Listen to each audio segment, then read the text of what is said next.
The madness of Berserker. Stop! Come back! Come back here, Berserker! Kirei's desperate voice echoed through the battlefield, his words a futile plea. Such a simple command should have been enough to reach his servant, but the Black Knight paid him no heed.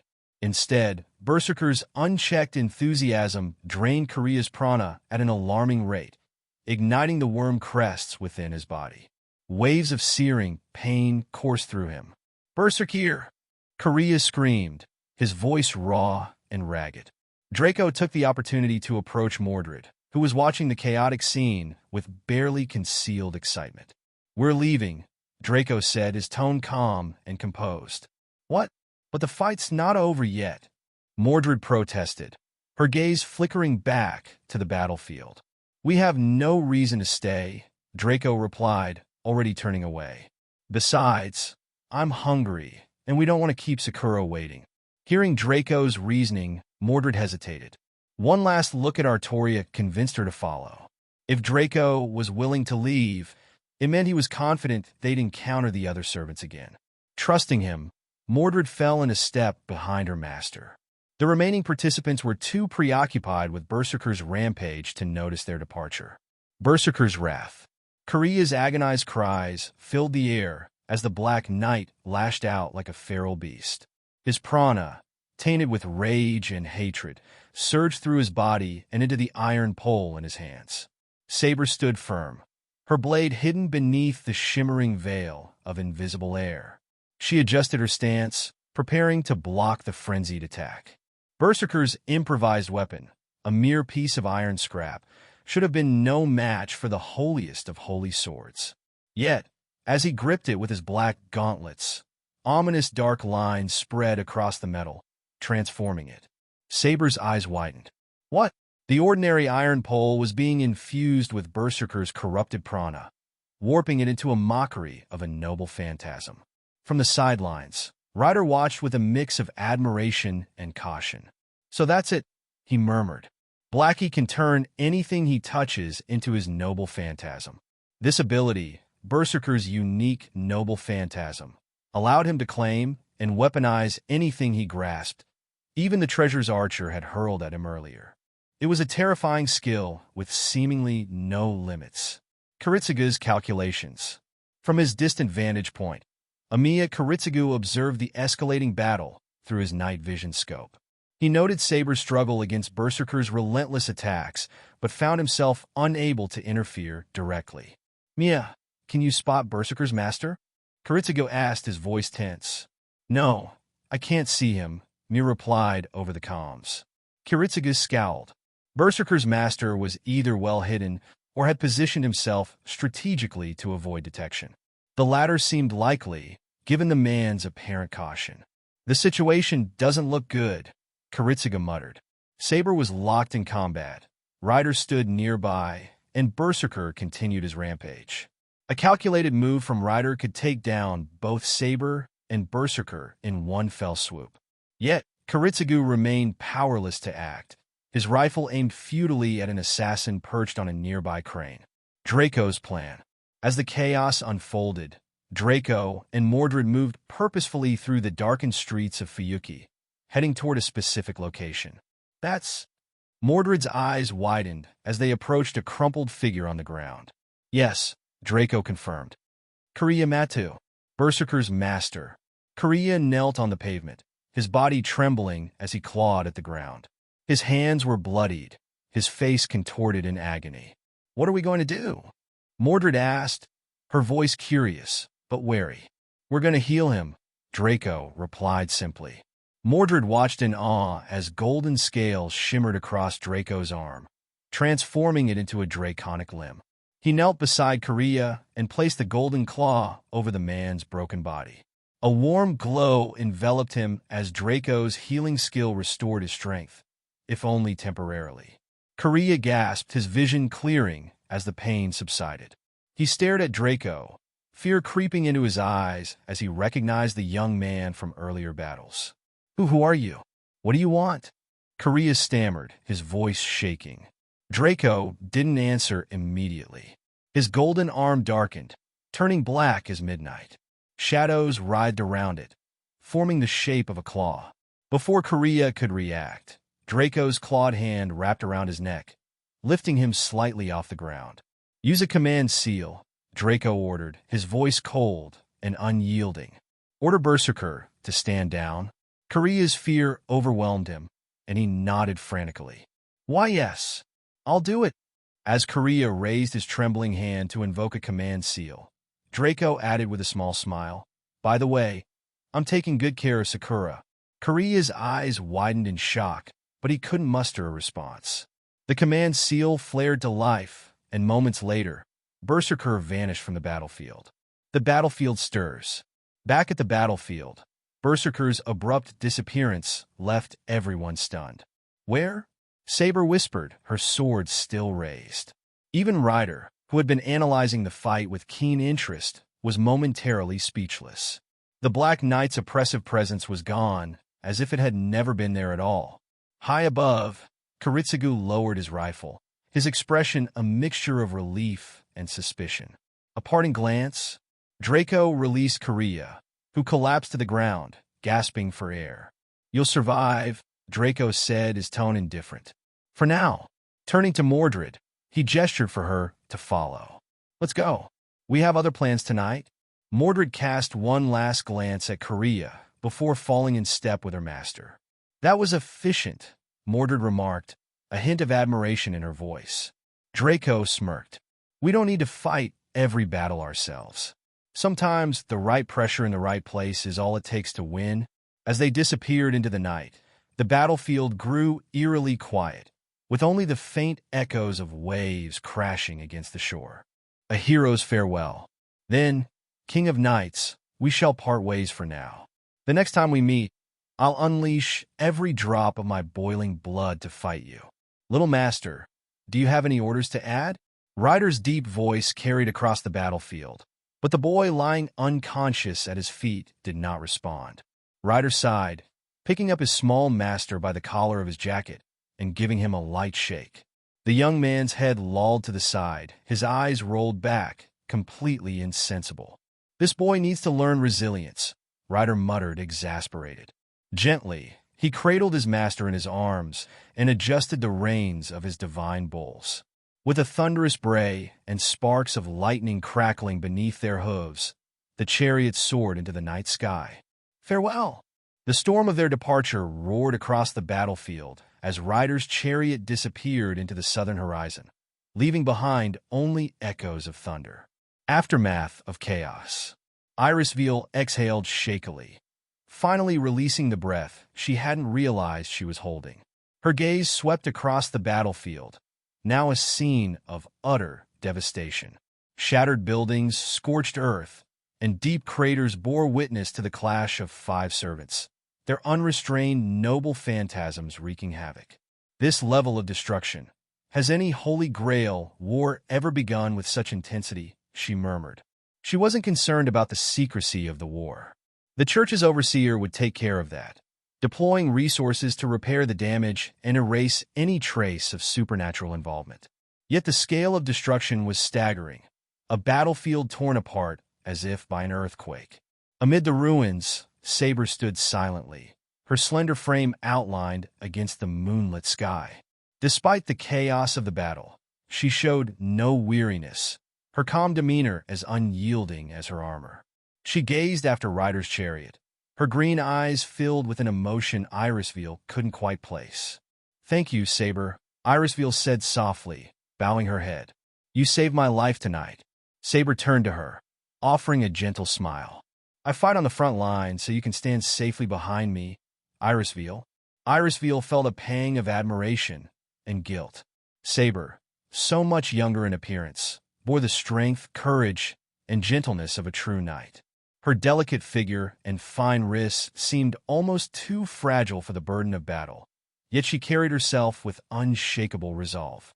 "The war has only just begun," Saber said, her voice steady. "Tonight's battle was only the first step in a long and grueling journey." "Yes," Irisviel replied, her voice tinged with unease. "Our enemies are strong," Saber continued, her gaze fixed on the southern sky. "Heroic spirits from across the ages. None of them will fall easily." Yet there was no fear or doubt in Saber's words. Her calm determination reflected the heart of a warrior, one who embraced the storm with both excitement and serenity. "This," Saber said, her voice quiet yet resolute, "is the Holy Grail War. Shadows of obsession." Far from the battlefield, a dense, viscous darkness hung in the air like a suffocating shroud. It reeked of decay and blood, an oppressive presence that seemed alive with faint, ghostly wails. In the center of this abyss floated a sphere, glowing with a pale, ghostly light. The crystal orb, no larger than a ball of wool, displayed the remnants of the battle, its surface reflecting the devastation as if the events had been recorded in real time. Two figures stood in the shadows, their faces illuminated by the orb's faint light. One of them, a young man with slanted eyes and a childlike grin, clapped his hands in giddy excitement. "Amazing! Truly amazing!" Ryanosuk exclaimed. "This is real, right, Mr. Bluebeard? This isn't just some video game." His companion, the twisted figure of Caster, remained silent, his gaze fixed on the crystal orb. Unlike Ryanosuk's chaotic enthusiasm, Caster's focus was singular, his eyes locked onto a specific figure reflected in the sphere. Saber. Her silver armor gleamed, her golden hair flowing like sunlight. She stood small yet resolute, facing overwhelming odds without flinching. Caster's lips trembled as tears streamed down his pale face, his expression one of pure, unrestrained joy. "It has come true," he whispered, his voice trembling. "Come true? What's come true?" Ryanosuk asked, tilting his head in confusion. Caster finally tore his gaze away from the orb, his eyes wild with emotion. Grabbing Ryanosuk's hand, he shook it fervently. "The Grail has chosen me," Caster declared. "We don't even need to fight. Victory is already ours." Ryanosuk furrowed his brow, clearly puzzled. "But we haven't seen the Grail, let alone touched it." Caster pointed to the crystal orb, his voice filled with fervent conviction. "There she is, my maiden, my holy, chaste virgin. She has returned." Ryanosuk squinted at the orb, his expression skeptical. "You mean that knight in armor? That's who you're talking about?" "Yes," Caster cried, his voice breaking with emotion. "She is my light, my salvation, my purpose. She was abandoned by God, but now she has been resurrected. It is a miracle. My faith has brought her back." Ryanosuk scratched his head, unable to fully grasp the depths of Caster's delusion. Still, he admired the man's passion. If Bluebeard was happy, then so was he. "For some reason, this is starting to excite me too," Ryanosuk said with a grin. Caster hugged the crystal orb tightly, his forehead pressed against its cold surface. Tears streamed down his face as he stared at Saber's image. "Oh, my beloved maiden," he whispered, his voice thick with longing. "Wait for me. I'll come to you soon no matter what." The eerie smile that spread across his lips lingered in the suffocating darkness, a testament to his growing obsession. Hey everyone, Quantum Audiobook here. Sorry for interrupting, but if you're enjoying this content, please consider subscribing to the channel. Also, feel free to share your thoughts on this novel in the comments, and don't forget to like the video. After watching the story conclude, Kodomine Kirei ordered his assassin to return from the place, and his shared perception ceased. When Kodomine ceased the ability, the smell of the winds blowing over the sea and the senses assessing the battlefield stopped. He returned to the church's basement. Kodomine Risei appeared out of nowhere and stopped in front of Kirei. It was as if he had been listening to Kirei reporting the results of the battle to Tokiomi. As soon as the battle ended, Kirei assumed his position as a regulator, quickly sending his mobile phone orders. "Mayan district. Yes, the streets and warehouses near the sea. Massive damage. All right. Mobilize the city guards to clear the battlefield. Use Plan D.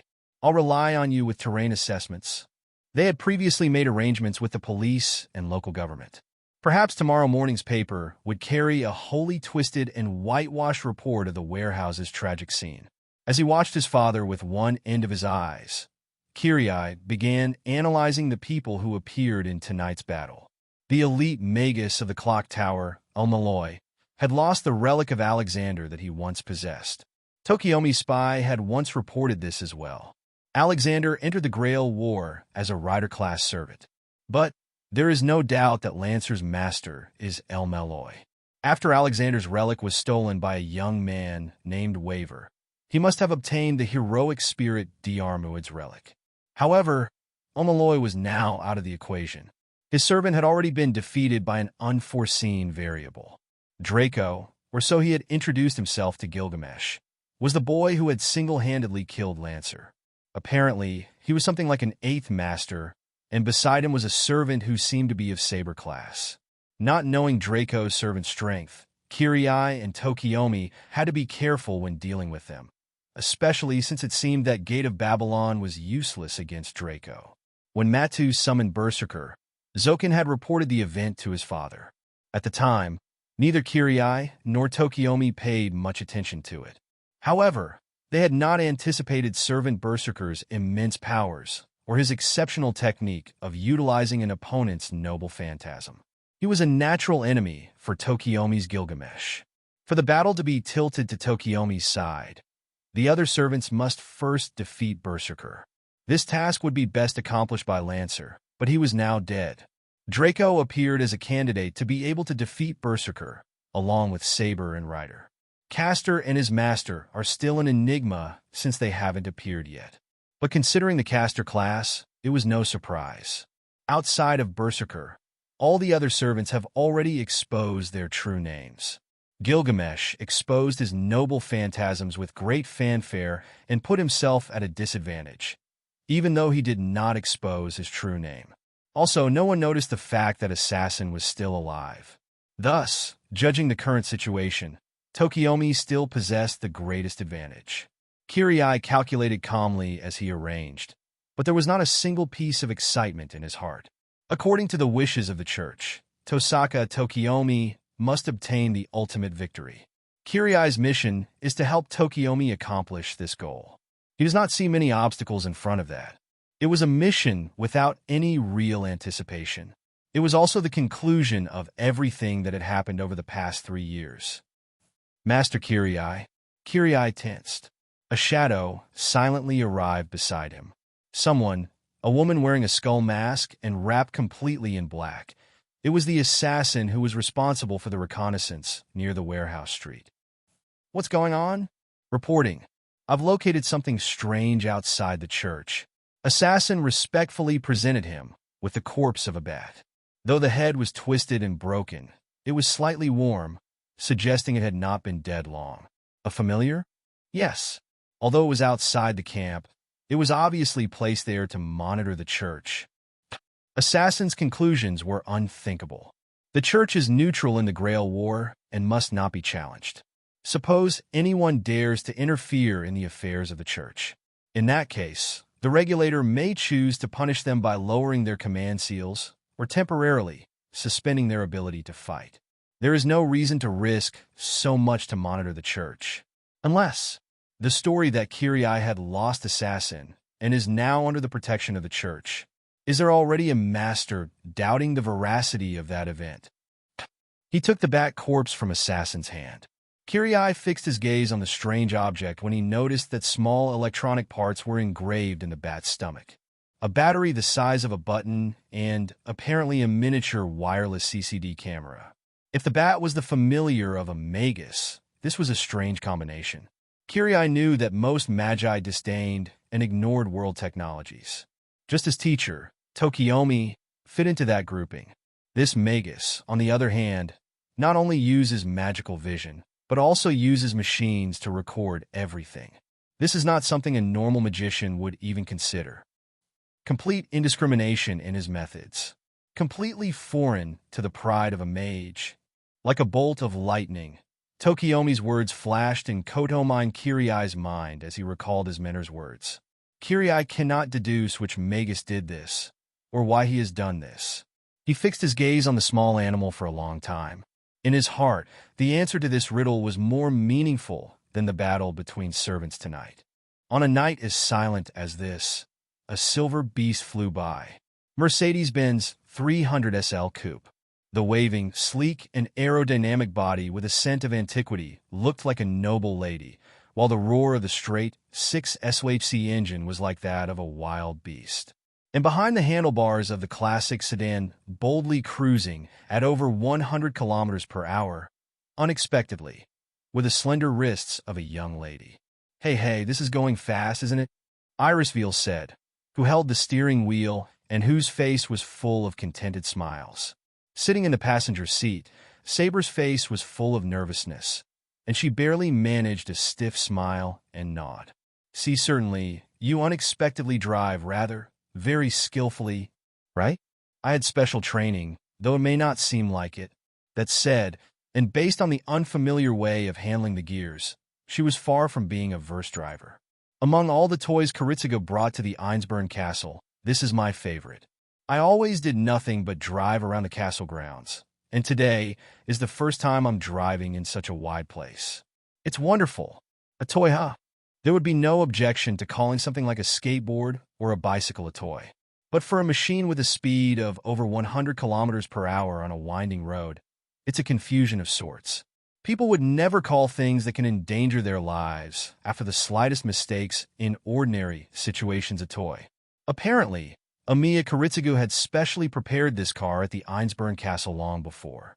Irisviel and Saber could have transportation other than walking once they arrived at Fuyuki.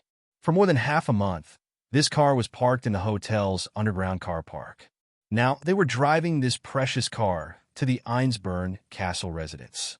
Wait a minute, Irisviel. Weren't you driving on the right side just a while ago? Ah, that's right. Irisviel casually nodded as if it was just a small mistake. The car gave a jolt and moved onto the traffic lane. Irisviel had never been outside the Einsburn castle since she was born. For her, it's obviously her first time driving on a highway. Saber had been paying attention to her space of vision ever since they left. Irisviel obviously doesn't know anything about traffic signs. Although it's written in the law that you must drive on the left, it seems Irisviel doesn't know that either. At least she understood a little about what traffic lights meant, but that only went so far as to consider slowing down at the sight of red light. Even though it's just now midnight and there's little traffic, it would be a miracle for them to reach their destination safely. Is there still a long way to go before we reach the Einsburn castle in these lands? I heard it would only take an hour to get there by car. When we're close, we should be able to see it. Saber kept wishing that this dangerous journey would end, even if it was just a second sooner. It's already very fortunate that no cars are coming towards them on the midnight highway. Still, the fact that the undulating road posed great danger filled Saber's blood with adrenaline, as if she was just before a battle. As a servant, she possessed extraordinary reflexes and strength and could immediately carry Irisviel out of the car to escape should danger arise. However, the legendary sports car would then be reduced to an unrecognizable pile of scrap metal. That didn't match Saber's simple economy. Wouldn't it have been better to hire a chauffeur? Of course not. That would be boring, no. That would be too dangerous. After all, once we enter Fuyuki City, we can be attacked by other masters at any time. Weren't you the one who didn't want to see innocent people involved in this, Saber? That's true. Just what's more dangerous in the middle of the mountain road? Being attacked by other masters or Irisviel's driving skills? Saber was half-seriously considering this question when a cold surge reached her senses like the edge of a sword. Stop the car! What? Not understanding Saber's sudden warning, Irisviel asked absent-mindedly. Saber didn't have time to explain. She forcibly extended her torso to the driver's seat, took control of the steering wheel with one hand, and put her left foot on the brake toe first. Fortunately, the car maintained a straight line during the abrupt braking instead of spinning furiously. The Mercedes tires skidded on the asphalt, emitting clouds of white smoke. As the car's uncontrollable sliding continued, Saber once again confirmed the sensation that set her nerves on edge. This was undoubtedly the scent of a servant. Speaking of the king, Saber, that's Dash. Irisviel fell silent. A strange-looking figure emerged on the remote stretch of the road illuminated by the Mercedes headlights. The tall figure before them, as if not considering the danger of the walking car, stood unperturbed in the middle of the road. A luxurious cloak of antique design, blood-red patterns adorned the black cloth.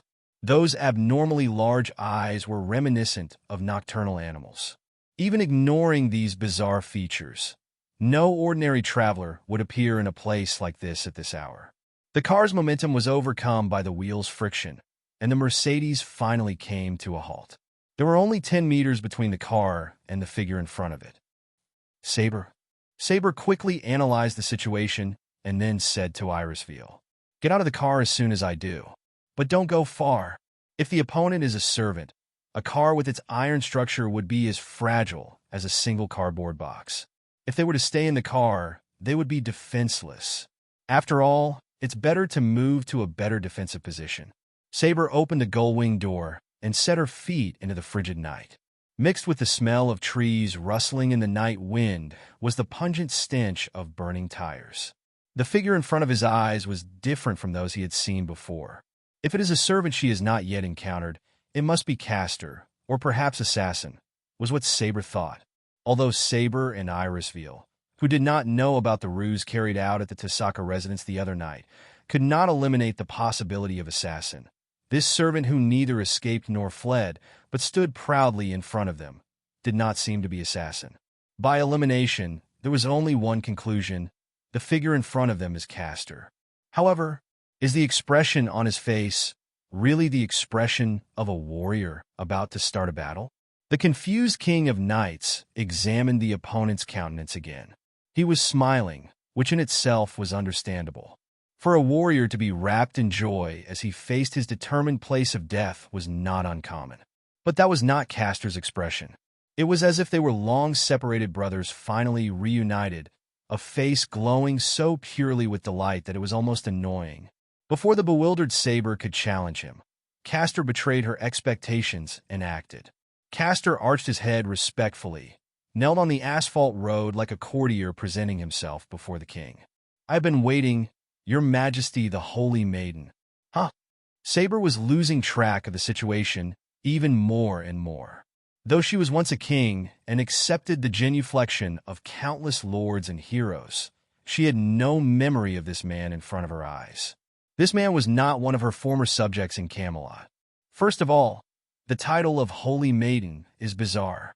When she ruled Britannia as King Arthur, she never exposed the fact that she was actually a woman even at the end. Irisviel, who came out of the Mercedes, hid behind Saber, who was full of a nervous guard, and silently observed Caster.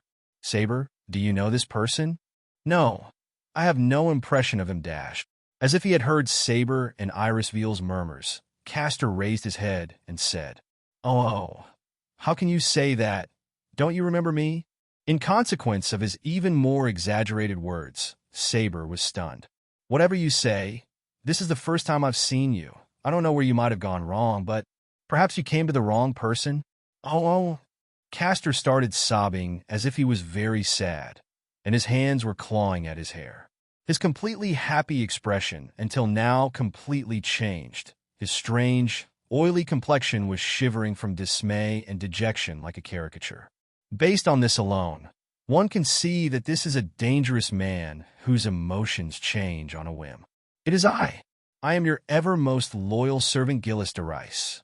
I have always begged for your resurrection, always waited for the miraculous day when I would meet you again. I came here at the end of time for that purpose, Jean." When Irisviel heard the man's words, she held her breath. Gillis de Rice? This is already the second servant to declare his true name in front of them. Though its purpose is unknown, the name is certainly the renowned title given to the caster in the present world. But for Saber, once her origin became clear, doubt simply hardened into rejection. "I do not know your name, nor do I know this, Jean." Sighing partly in shock after Saber's statement, Caster let out many other noises. "What? Could it be that you've forgotten who you were in your mortal life?" Saber was getting angry at this situation where she couldn't make her point clear, so she glared relentlessly at Caster and said, "Since you have already declared your true name, then, following the decorum of a knight, I will tell you my true name as well. I am Artoria, the legitimate daughter of Uther Pendragon and the King of Britannia." At a loss for words, Caster looked in white astonishment at this girl in front of him, who puffed out her chest and proudly declared her name. And then, oh, wait. Caster began to wail almost shrilly as he unvirtuously hammered his fists against the earth. How painful, how tragic this is. Not only did she lose her memories, but even her mind has also become confused altogether. Ew, God, why are you so cruel to this beloved maiden of mine? What are you talking about? To begin with, I don't dash. Jean, I understand why you won't admit it. You, who were originally the most devoted to God and believed in him even more deeply than anyone else, were instead discarded by God. When you were condemned as a witch and executed, God gave you no help or salvation. For you to act in this way is not without any reason. Saber suddenly had a repulsive feeling completely different from fear. It was as if every single hair on her body was standing on end. The man in front of her didn't hear Saber's words at all, nor did he want to hear them in the first place. He had come to a conclusion based on his own delusions regarding Saber, and he held no doubt in the face of this conclusion. Under the control of his own train of thought, none of Saber's words could enter Caster's head. Wake up, Jean. You don't need to be stunned by those like God. You are the Holy Maiden of Orleans, the Savior of France, Jeanne d'Arc. That's enough. This is disgusting, Saber shouted, no longer showing confusion or restraint, and openly displayed her indignation towards the kneeling Caster. I am Saber, and you are Caster, a heroic spirit. We are both servants fighting for the Grail. The reason we meet here is nothing more or less than that. Saber, there is no point in telling this man anything. Behind the agitated king of knights, Irisviel reprimanded him. As Saber, Artoria, is an incomplete heroic spirit, she should not possess the knowledge that surpasses time and space that one obtains upon reaching the throne of heroes. Therefore, she is unaware of the tale corrupted by madness, the legend of Bluebeard, Baron Gilles de Rice. Gilles de Rice rose to the position of general as a savior and hero of France. Still, he turned his back on glory when he indulged in immortality and the lust of dark magic. The monstrous Saker, who eventually slaughtered hundreds of young men. Gilles' descent into madness occurred at about the same time as the brave Jeanne d'Arc's final fate, with whom he fought alongside. Thus, many legends have connected the two. The rooted delusion that the heroic spirit called by the Grail, Gilles de Rice, is now seeing can be nothing but madness. It is impossible to know just how many similarities there would be between Saber Artoria and Jeanne d'Arc, but the two of them must certainly be very similar. No matter what, Gilles, Caster already firmly believes that Saber is the person he always thought of and would not allow any doubt about it. Jeanne, please stop referring to yourself as Saber or to me as Caster. Soon we will be free from the bond of these servant shackles. The Holy Grail War is about to end. Those are just your own illusions.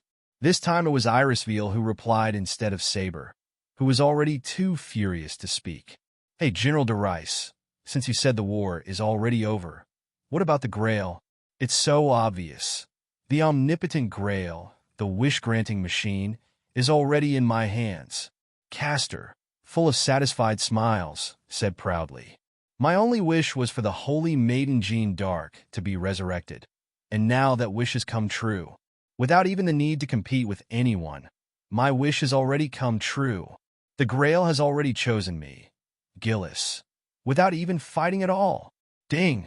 A shrill sound reverberated. The asphalt in front of Caster's eyes split perfectly in two. It was Saber's invisible sword. Although Caster couldn't see it, he could feel the aura of the sharp blade right at the tip of his nose. If you continue to ridicule the wishes of us heroic spirits, I will split you without mercy, Caster. Her words were free of emotion, but Saber's voice itself was as cold as the blade of a sword. Come on, stand up. Knights cannot attack someone who is kneeling. If you are a soldier, you can keep your witty arguments and obtain the Grail with your frontal fight. Allow me, Saber, to be your first opponent. The furious flame in Caster's eyes disappeared. His face, which was twisted with emotion, also gradually returned to its calm. Caster raised his head to look at Saber, The formidable will harbored within his gaze did not change in the slightest. It was a face of silent resolve.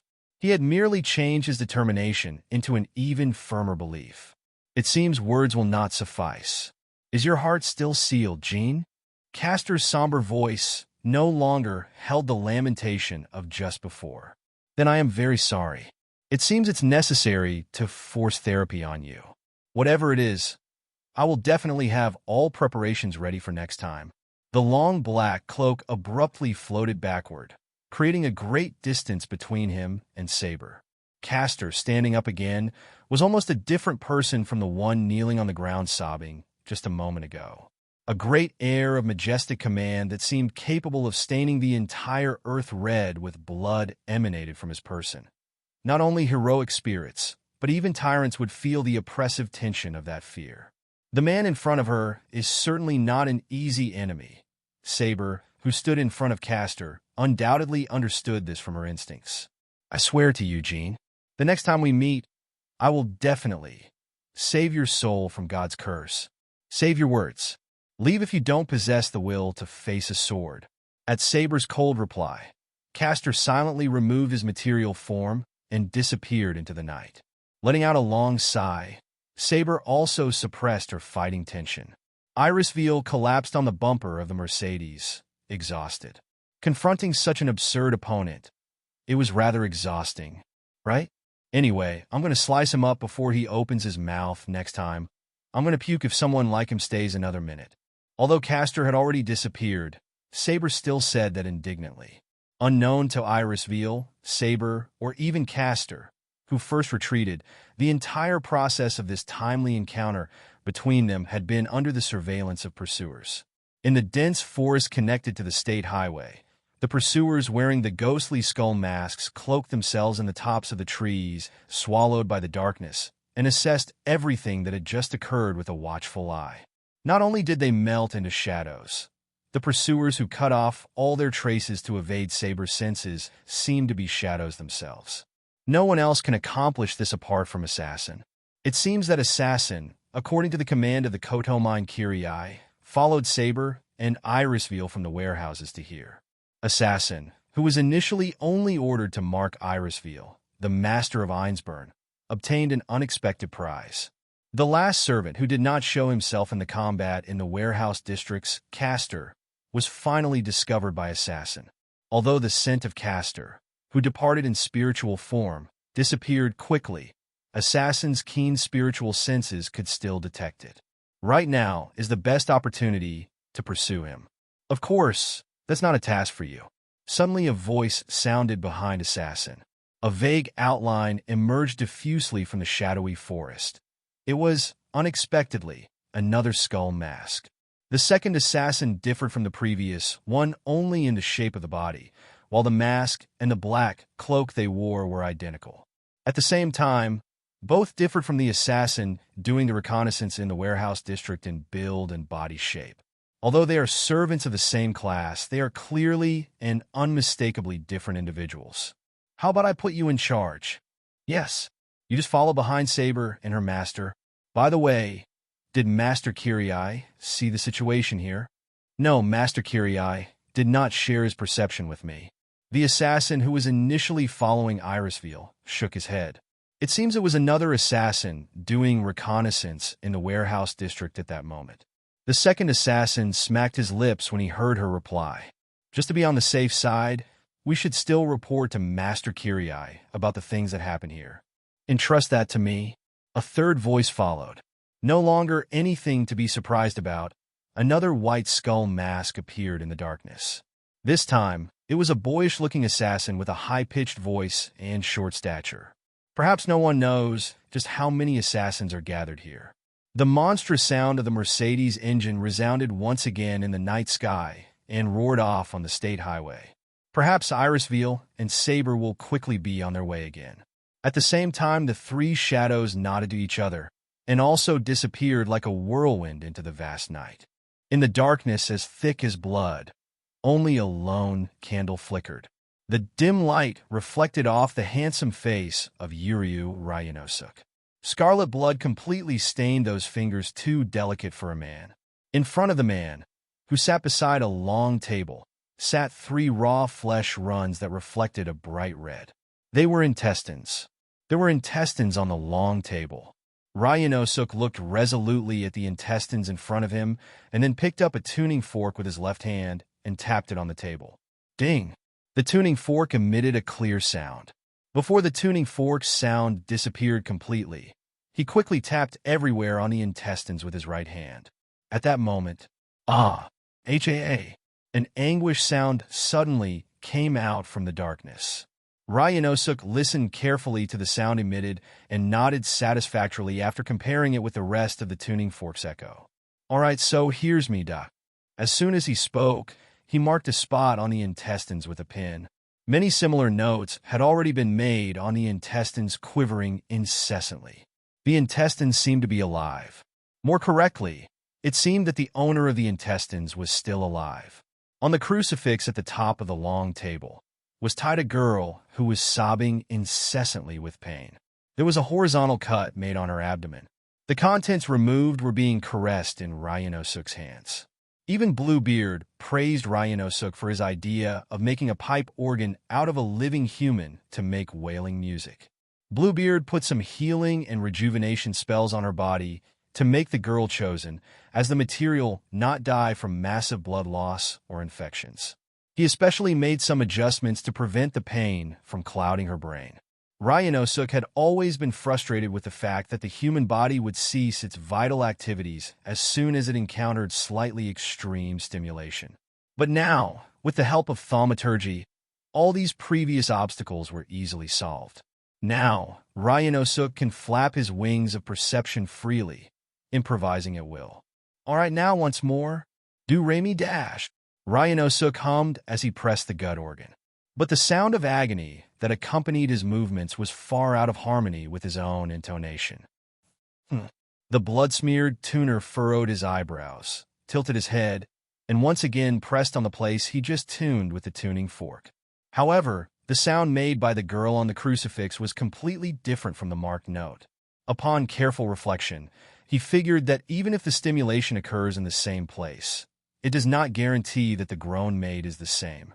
This human instrument fails in the design of its original conception. What a failure! Ryanosuk sighed sadly and scratched his head. After the human canopy he tried so hard to design yesterday, this human instrument also failed. If this frustration continued any further, even Ryanosuk would lose his confidence. But just then, Ryanosuk suddenly remembered what Bluebeard told him in consolation after his failure to make the canopy yesterday. No matter what, the idea is the most important thing. Even if the ending doesn't turn out as satisfying as you imagined, it's already important to challenge it. Ryanosuk was inspired by the words of the elated enthusiast. For a young man who was never understood by anyone, who created art alone, these words' encouragement held great meaning. Hard work is necessary. Ryanosuk once again raised his spirits. It will not work to fear failure. Failure is the mother of success. A long journey begins from the ground beneath his feet. After all, he has to think progressively. It is too early to discard the making of this human instrument. If he can find the root of the problem, he might find some kind of solution. And, sounds aside, the pained expression on the girl's face as he feasted on the intestines removed from her body was also extraordinarily attractive. It would be a waste to dismiss such a precious expression. The air, filled with the stench of blood, suddenly felt heavy. The density of prana floating in the air became even thicker. All this signaled that the owner of this thaumaturgical workshop has returned. Welcome back, Lord. Gradually appearing in the candlelight, Bluebeard, the servant caster, did not give Ryanosuk so much as a glance. The emotionless face. It seems that something unpleasant happened when he was outside. Although Ryanosuk was a little worried, he couldn't wait to report the fruits of his investigation to him. Sir, I am very sorry. As you said, the instrument didn't work. But I dashed. Is not enough. How? Ryanosuk hadn't worked out what the phrase suddenly uttered by Bluebeard meant. Caster pushed aside the stunned Ryanosuk, stretched a hand out from inside the black cloak, and placed it like an eagle's claw on the girl tied on the crucifix, screaming suffocatingly. It's definitely not enough. Up to this point, yes, I figured that too. Huh. Ryanosuk's sentence stopped mid-sentence. Caster's spider-like fingers gradually increased the strength in them. The girl's head was crushed into pieces in his hand, as if it was a fruit. This. Ryanosuk was not unhappy with Bluebeard's attitude towards him. He understood that just now, he was in a state of emotional turmoil and was completely unaware of Ryanosuk's existence. Oh, you abominable god. Even now you lock up Joan's soul and are unwilling to let her go. These blasphemous sacrifices are still not enough. There was no light of reason in Bluebeard's eyes as he roared with spittle leaping from his mouth. Although Ryanosuk didn't know what had happened, the Joan he mentioned must be the girl in armor they saw in the crystal ball. It's probably trauma caused by emotional problems with her ex. Ryanosuk began to sympathize with him. Although they hadn't spent much time together, Ryanosuk knew that this strange-looking demon in front of him is, in fact, extremely simple in his emotions. I must let you know that in this world, the so-called God is just an empty myth. Things like saving the whole world are just presumptuous lies. The prayers of the Silent Lamb will never pass to the heavens. Yes, I understand, Lord. Speaking alongside him, Ryanosuk had no idea what Bluebeard's words meant, nor did he intend to try to find out. He thinks it's very vulgar to meddle in other people's emotional problems. Just blaspheming God is not enough. We must also prove to the world the impotence of God's authority and the hypocrisy of his love. We need to prove that he can judge. No matter how much evil you've committed, you won't suffer God's punishment. Will you, Ryanosuk? Things like God are just boring tricks for stupid people to believe. Sir, you're much cooler compared to that fake God. Then, let's blaspheme God even more vigorously. Let's pile the blasphemy sacrifices as high as mountains and put that scene in front of it. After Bluebeard's statement, Ryanosuk contemplated it just a little. That means we're going to go beyond what we're doing in quality and quantity. Yes, exactly. You're right, Ryanosuk. You understand well what I'm trying to say. When he saw that Ryanosuk fully understood what he meant, Bluebeard immediately had a face full of smiles and patted him on the shoulder. Ryanosuk was getting used to these radical changes in temperament long ago. Only about the change of methods he just talked about. Ryanosuk had no interest in that at all. Ryanosuk, how many children are still locked up in the cells? There are still 11 of them alive. 3 died when I only played with them a little. Very well. Start with those 11. Slaughter them as soon as possible. When we're done with them, we'll capture other children as replacements before tomorrow morning. That's rather a pity. After all, mass slaughter doesn't suit Ryanosuk's taste. At most, he enjoys the art of killing and is not a killing machine. Such arts that do not savor the feeling of killing, but just pile up corpses like mountains were not much different from wars or natural disasters. It is a waste of lives. Only by slaughtering people one at a time can one experience the wonders of life. Bluebeard sensed Ryanosuk's discontent. Therefore, with a face full of angelic smiles, he spoke to Ryanosuk like someone reasoning with an unruly child. Hey, Ryanosuk, this is no time to be petty. Every life in the world is our property. Therefore, you must have the right kind of attitude and a heart as generous as that of a king. Feel free to squander. Please remember that your wealth will never expire. Only then, you will be fit to be called my master. As a king? Yes. Ryanosuk is very rich. Ryanosuk is not remotely interested in things like money. For him, the only thing with spendable value is human life. At the same time, he who got Bluebeard's help will not be prosecuted by the law no matter how he kills people. He is free to kill whenever, wherever, and using whatever method. Only, these powers were given to him by Bluebeard. If one can do whatever one wishes and consume in any way one likes everything in this world, it is effectively the same as owning all things. Even the Pope or the President would not be able to compare to him. Uriu Ryanosuk is currently the richest man in the world, but I still think we should plan a bit on how we use them. Ryanosuk, you have been poisoned very deeply by the capitalist society. Living in this era, it's inevitable that you have such thoughts. But you should know that, for the nobles, wastefulness is a virtue. One who possesses wealth has a duty to display this wealth to the world. Only by doing so will you be able to show the brilliance of wealth and make it even more meaningful. Bluebeard's few words completely convinced Ryanosuk. This master of death and destruction once again received new inspiration. Anyway, just like Bluebeard said, just concentrate on getting rid of those children tonight. Maybe I can find new ways to play in that short period. Ryanosuk felt more anxious at the thought of this. But still, although he accepted Bluebeard's point, Ryanosuk couldn't forget the figure of the girl who had been used as a human instrument. Her face that had been crushed by Bluebeard and was no longer visible. She was originally very cute. My computer broke the other day, so I couldn't post or write anything. Sad face. Here you have 4 chapters for these past days.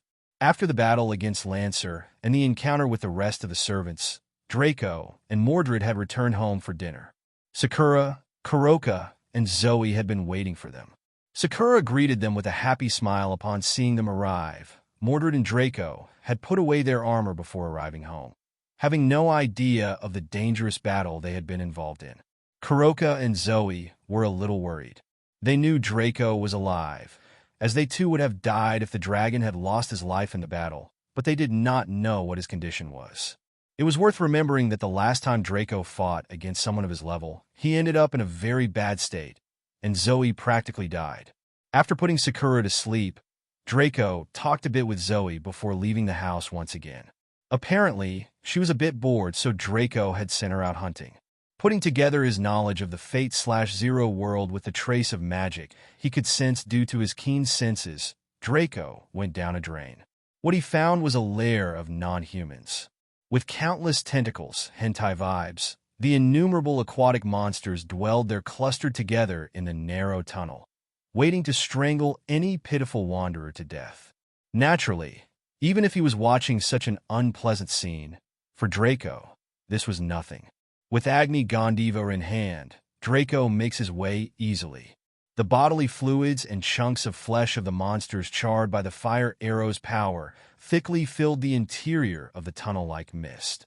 The nest of Caster, Gillis de Rice, or Bluebeard, only had a huge number of familiars settled there. There was nothing more than that. It had nothing to do with the usual workshop of a mage, but was just a place to place his army. Defenses like this that only relied on lowly pawns were not a suitable prey for servants adorned with rank noble phantasm. Therefore, for Draco, this was a turn of events without minor resistance and anticlimax. If this really was a mage's workshop, such an arrangement that could only be described as rubbish would be something that would never happen. As such, it could be seen that Gillis was not a true caster, even if he was a servant summoned as such. Before long, Draco realized that he was reaching the end of the tunnel. The number of tentacles had greatly diminished, and Draco appeared in a wide space. As before, the surroundings were under absolute darkness without a single ray of light. Really, how disgusting.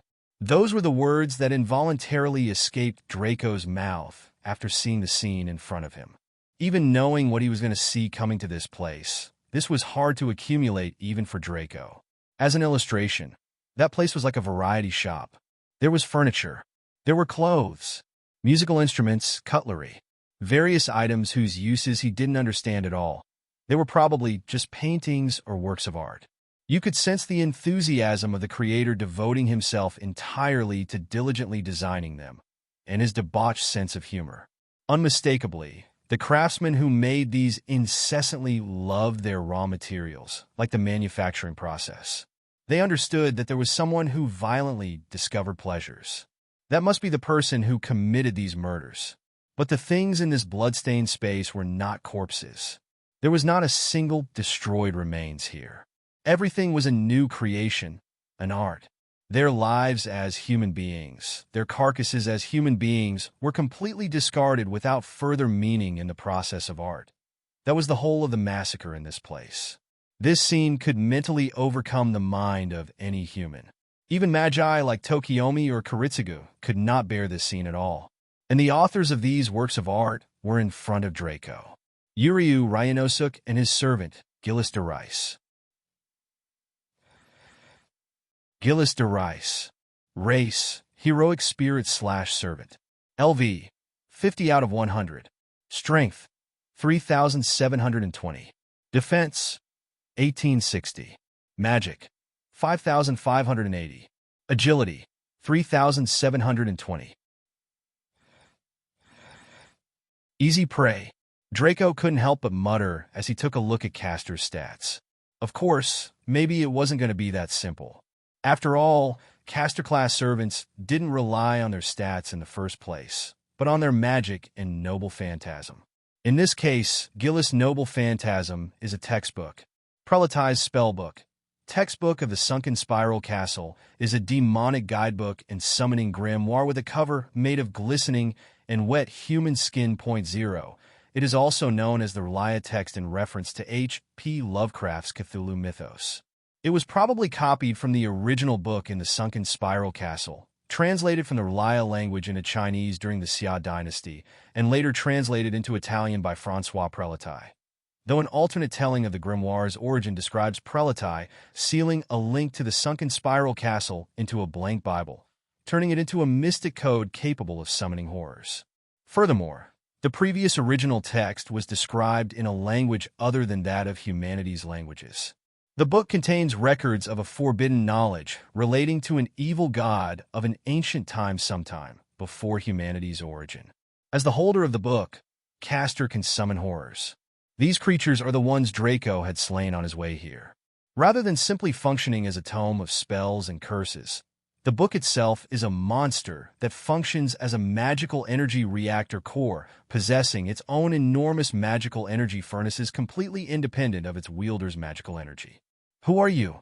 Draco looked at the boy who had spoken, Uriu, and naturally answered him. I am your executioner. Both Caster and Ryanosuk did not recognize Draco. Although they had seen the great battle that had happened at the port thanks to Caster's magecraft, Draco was wearing his armor at that time. Besides, Ryanosuk was just enjoying the battle like a movie, while Caster had his eyes on Saber because of her strong resemblance to Jeanne d'Arc. I see you don't look so good, Gillis, Draco said with a smirk. Has Jeanne rejected you?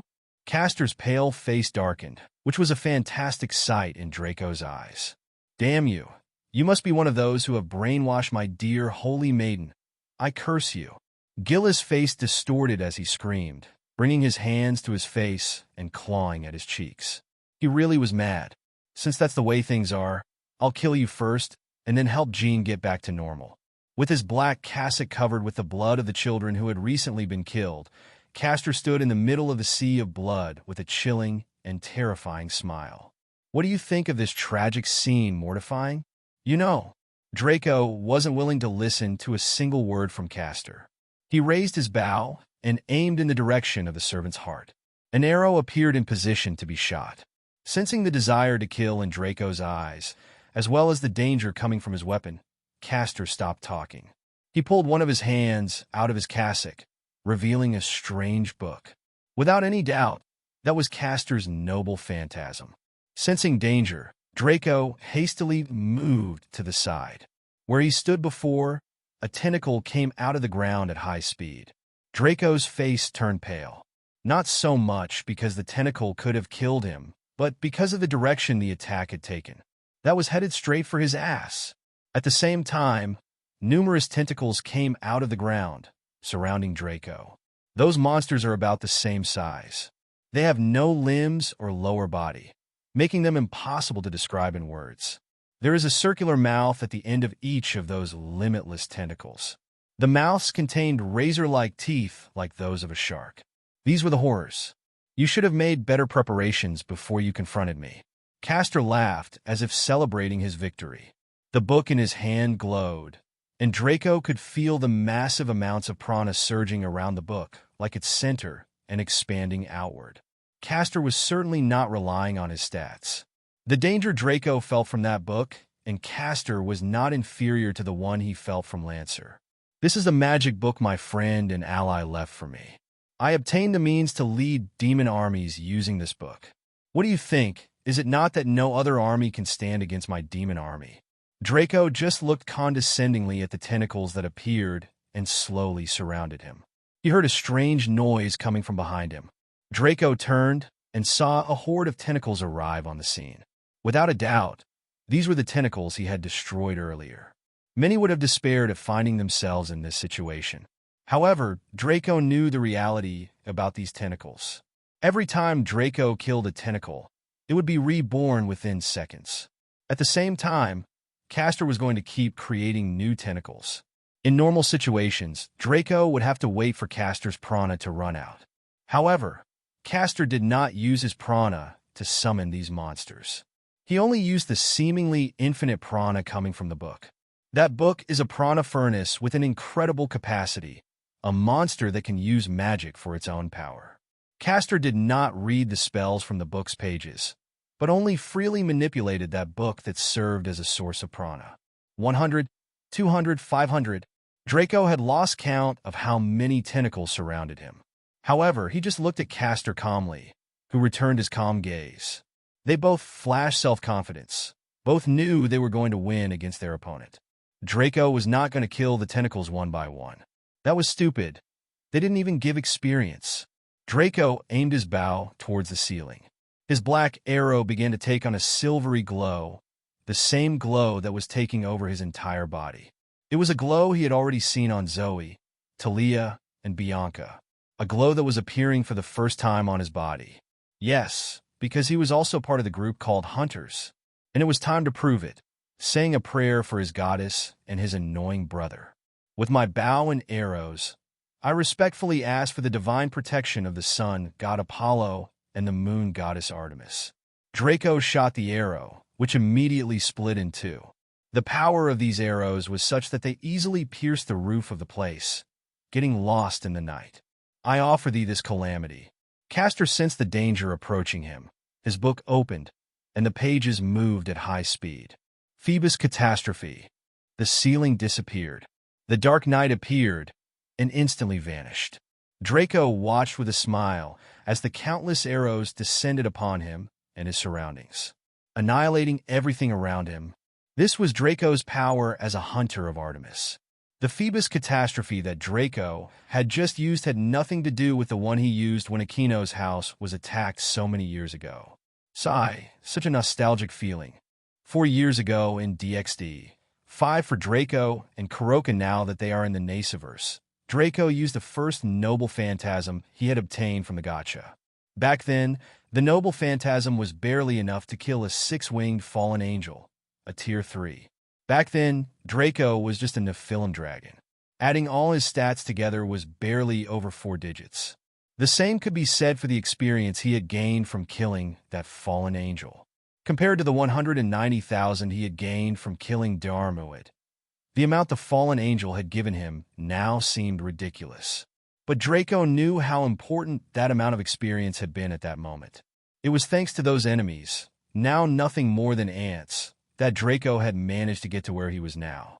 From his hunts in the forest when he was reborn, the devils he had killed when rescuing Kuroka and Chiron, the devil and fallen angel who had attacked Aquino and his family, Satinel's allies when helping Tobio, all the way to the Nemean lion, Layden, and Darmuid. It was thanks to all those enemies who had made it difficult for Draco at the time that Draco could now unleash such a powerful Phoebus catastrophe. The first Phoebus catastrophe that Draco used had a radius of barely 10 square meters. The Phoebus catastrophe that Draco had just used, restricting its range to the maximum, had shattered everything around Draco within 100 square meters. Draco hadn't used his Tuki to boost his stats. He hadn't needed it. Draco hadn't used his fire to double his stats. He hadn't needed it. Gillis de Rice was not like Darmuid. Draco could barely sense danger coming from him. True, the servant is very powerful. Still, it was not the level of danger that Darmuid posed. Draco had to be 100% focused on fighting Lancer. However, he just had to pay attention so that Gillis wouldn't catch him off guard. Gillis was only dangerous if he used his final form. That huge, grotesque, almost immortal monster. But even that form posed no real danger. Draco was a man who enjoyed fighting, and he enjoyed it even more if it was a fight to the death. Had he enjoyed killing Caster? Not at all. In Draco's opinion, Gillis was a servant who should not have been summoned in a Holy Grail war, an aberration. His master should never have been able to summon a servant.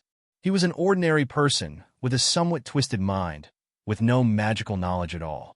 Gillis was going to die, killed under Artoria's noble phantasm, after a long fight in which several servants would join forces to try to finish him off in his giant monster form.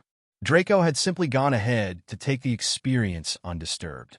In case anyone is wondering, Caster is already dead, and Draco was looking at the notification Sage was showing him with a smile. 35,000 experience points have been obtained. Due to the increased difficulty, 35,000 experience points have been obtained. Because of the effects of Tidal Skill, Walking Egg, another 70,000 experience points were obtained. The level of Nephilim Great Dragon King had risen from 227 to 250. Nephilim Great Dragon King has reached its max level. Do you want to evolve? Draco didn't hesitate at all. Yes. Evolving into Nephilim Dragon Monarch in 3, 2, 1. Once again, Draco felt the same pain he had felt so many times before. His bones ached, a sign that his body was changing once again. His muscles were contracting violently, causing pain that was bearable for very few. The explosion of aura was felt throughout the world, causing chaos in the mage's upper echelons. Of course, this alerted an old vampire, although he already knew this would happen due to his powers. The old vampire breathed a sigh of relief, knowing that he had better not bother a certain dragon in the few years he would be in this universe. Evolution completed. Reach the Dragon Monarch category. Congratulations. You're just a few steps away to become the strongest in your world. Stats boost. Plus 750. You still have 85,000 EXP to use. Leveling up. The level of Nephilim Dragon Monarch raised from 1 to 124. Draco. Race Nephilim Dragon Monarch. Level 124 out of 300. HP 1.237.000 / 1.237.000. MP 1.410.000 / 1.410.000. STR 6605 23778 11889. End 6185 22266 11133. AGI 7050 25380. MAG 6385 22986 11493. Great Dragon King. Index 200 for HP. MAG X 200 for MP. Index 30 for HP Regen. MAG X 30 for MP Regen. When Draco pulled himself together, a confident smile rose on his face. The aura that emanated from him was no longer that of a mere king, but the one of a true monarch. Draco couldn't be happier with his new evolution. The increase in stats due to the evolution didn't surprise him, as the same thing happened in his previous evolution. If once Sage, or rather the system, gave him plus 500 stat points for evolving to Great Dragon King, the amount of plus 750 points was something totally acceptable upon reaching a new evolutionary stage. His stats were getting closer and closer to Layden's, so perhaps Draco had already entered the same realm as those known as evil dragons. Although he did not know if there was another dragon in the same evolution stage as him, he was fairly certain that Tiamat had crossed the barrier separating the Great Dragon Kings from the Dragon Monarchs. However, it seemed that this title was not known in DxD. Perhaps because the heavenly dragons were too powerful, they simply decided to call those that came close in power Great Dragon Kings. However, they were still far from the magnitudes that Albion and Drake managed. In reality, though, all this was irrelevant. The only important thing to Draco was that he was now stronger, much stronger. With his stats boosted by the Tuki and his Scathe of Branches skill, Draco didn't need to use a single noble phantasm to deal with the most powerful enemy he had faced to date, Layden. Yes, Draco still considered Layden the most powerful enemy he had ever faced, even considering Diarmuid and Gillis. Regardless of fighting style, Leighton's own stats were superior to those of Draco's other opponents. Diarmuid had impressive speed and agility in wielding his spears unmatched in this world. It would be interesting to watch a battle between him and Siyu Chulin, though that is impossible now. As easy as it was for Draco to take down Caster, he is not to be underestimated. His noble phantasm was truly terrifying. Not many will remember a little boy named Leonardo, a boy from the DxD world who will join the hero faction. In other words, a subordinate of Cao Cao. The interesting thing about this person is his sacred gear, the Longinus called Annihilation Maker. Leonardo will create an extreme situation in the underworld by creating monsters, which is what sacred gear does. Well, Caster's power is pretty much the same, although Draco would say it's even more powerful in some ways, especially since Caster's horrors were immortal. Though everything changes when Leonardo is forced to awaken his subspecies balance breaker, as the giant creatures he summons are on a higher level than the grotesque creature Caster becomes. But since Draco hasn't seen either one in person, he can't really give an opinion on which one is better than the other. But Caster did not have good compatibility with Draco, not to say that Draco had all the weapons to be his own worst enemy. Only Phoebus' catastrophe was all he needed to get rid of all the horrors together with Caster. And even if Gillis had taken his final form, Draco would only have needed to use Gondiva to destroy him. Levitian was totally unnecessary to kill the servant. In the end, among these three enemies, Leighton was still the one who had given Draco the most trouble. He was the only one who had forced him into his true form, and the only enemy who had nearly ended Draco's life. Those practically impenetrable barriers were really annoying. There are still more notifications, muttered Draco as he looked at the system screen. His stats weren't the only ones that had gone up with the evolution. Level of special skill, presence detection, was increased from 5 to 7. Level of special skill, automatic HP recovery, was increased from 6 to 8. Those were the only two special skills that had increased in level.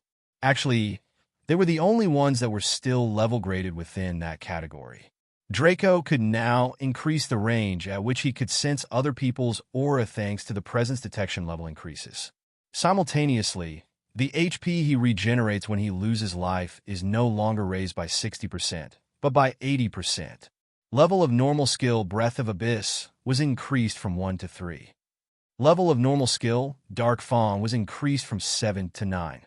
Level of normal skill Infernal Dragon Punch was increased from 8 to 9. Level of normal skill Numbing Darkness Claws was increased from 9 to 10. Numbing Darkness Claws has reached max level. Level of normal skill Holy Breath was increased from 7 to 9. Level of normal skill Holy Fong was increased from 6 to 8. Level of normal skill Holy Healing Claws was increased from 7 to 9. All his normal skills related to his dragon skills had gone up 2 levels. Numbing Darkness Claws had reached its maximum level, giving Draco a possible future evolution of the skill, as he already did with Darkness Breath, which evolved into the current Breath of Abyss. With this, Draco's attack power had gone up another level. But there were still the resistance skills.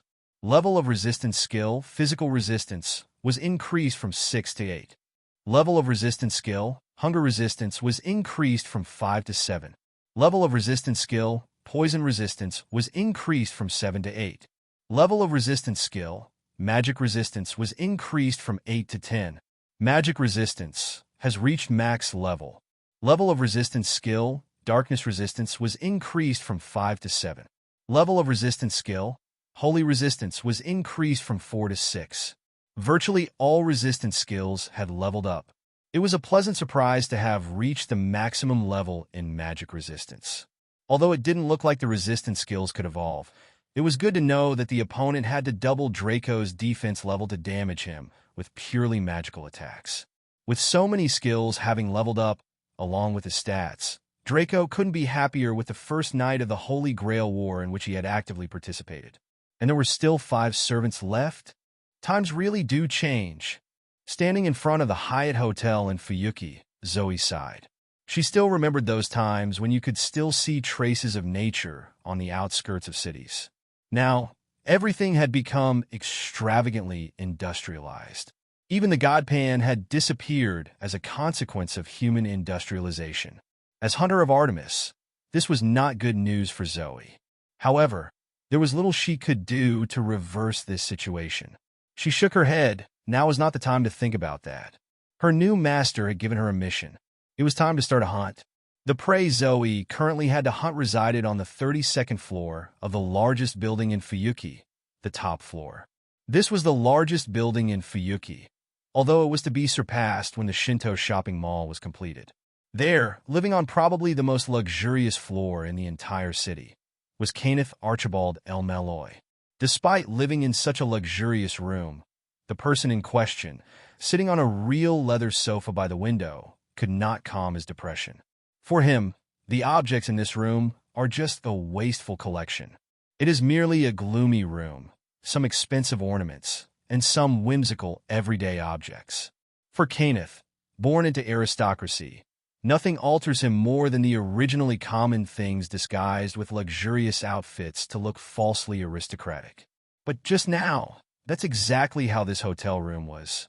There is not the slightest hint of historical provenance or cultural heritage in this room. It's a mere pigsty decorated to look luxurious. But the instigator of this feeling is not limited to just this hotel.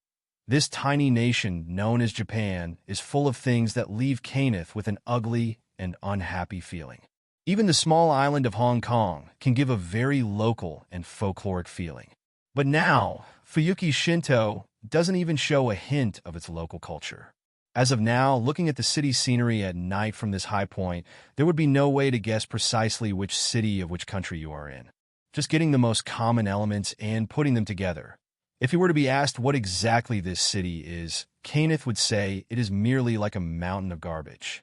If the Eastern Island nation had preserved its original environment of an honest fishing village in the wasteland, then it would be much more interesting than what it is now. But unfortunately, when it comes to the ability to comprehend things like this, a race like the Japanese don't go with things like that. This underdeveloped country that didn't even have a constitution 100 years ago wants to forge ahead and compete with Western countries by relying only on technological sciences and financial development, as if they shamelessly want to force their way into the ranks of developed countries. It is indeed difficult to reason with these people. Kayneth used a finger to gently tap his head that was suffering a slight headache from annoyance and sighed angrily. Actually, he's not the type to lose his temper over little things like that, but something else is causing his irritation. In front of him, the wide TV screen suddenly interrupted his evening program and began to broadcast urgent news. The news anchor is on the scene, reporting live an explosion of unknown origin on a warehouse street along the Fuyuki coast. According to residents of nearby areas who heard the explosion, there were fire trucks on the scene 4 hours ago. Although there is no news yet, the police officers who have already started the investigation at the site are definitely concealing what they have found. How can common and ignorant people have a correct judgment regarding something beyond their knowledge? It is not simple either to be the overseer of the Holy Church. Counting down the time, within 30 minutes after Kayneth called off the field, all the covert tasks had concluded. Now the whole truth rests only in the memories of those few who were present.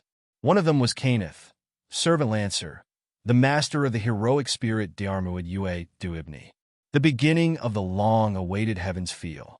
And they were thoroughly prepared for the first battle, though the results were different from their expectations. Even in his youth, Kayneth Archibald was seen as much further ahead than other children. No matter what the problem was, no one could find a better solution than Kayneth. No opponent could win against him in a competition. And even when their efforts did not exceed the common sense of a purpose, simply believing that their labor's results would be better than some other person somewhere or sometime. That was all. For that reason, Kayneth had been viewed by others as a prodigy in his youth. That fact is known to all. No one has ever questioned his title as a prodigy, and nothing has ever threatened his position as a prodigy. Thus, he had no need to be proud or egotistical. He simply enjoyed his well-deserved title of prodigy.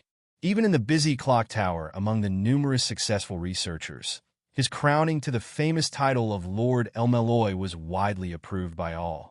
But for Kayneth, who has become accustomed to being called a prodigy, who has always been a target of admiration and jealousy, He did not feel the slightest satisfaction or sense of accomplishment. All this is merely an inevitable outcome of life for him. The past was like this, and the future will definitely be like this. This is a sacred and inviolable life agreement. For Kayneth, there is no doubt about that. So, for him who can already predict the whole world if a very rare, almost impossible, accident were to occur, then Kayneth absolutely could not tolerate that chaos.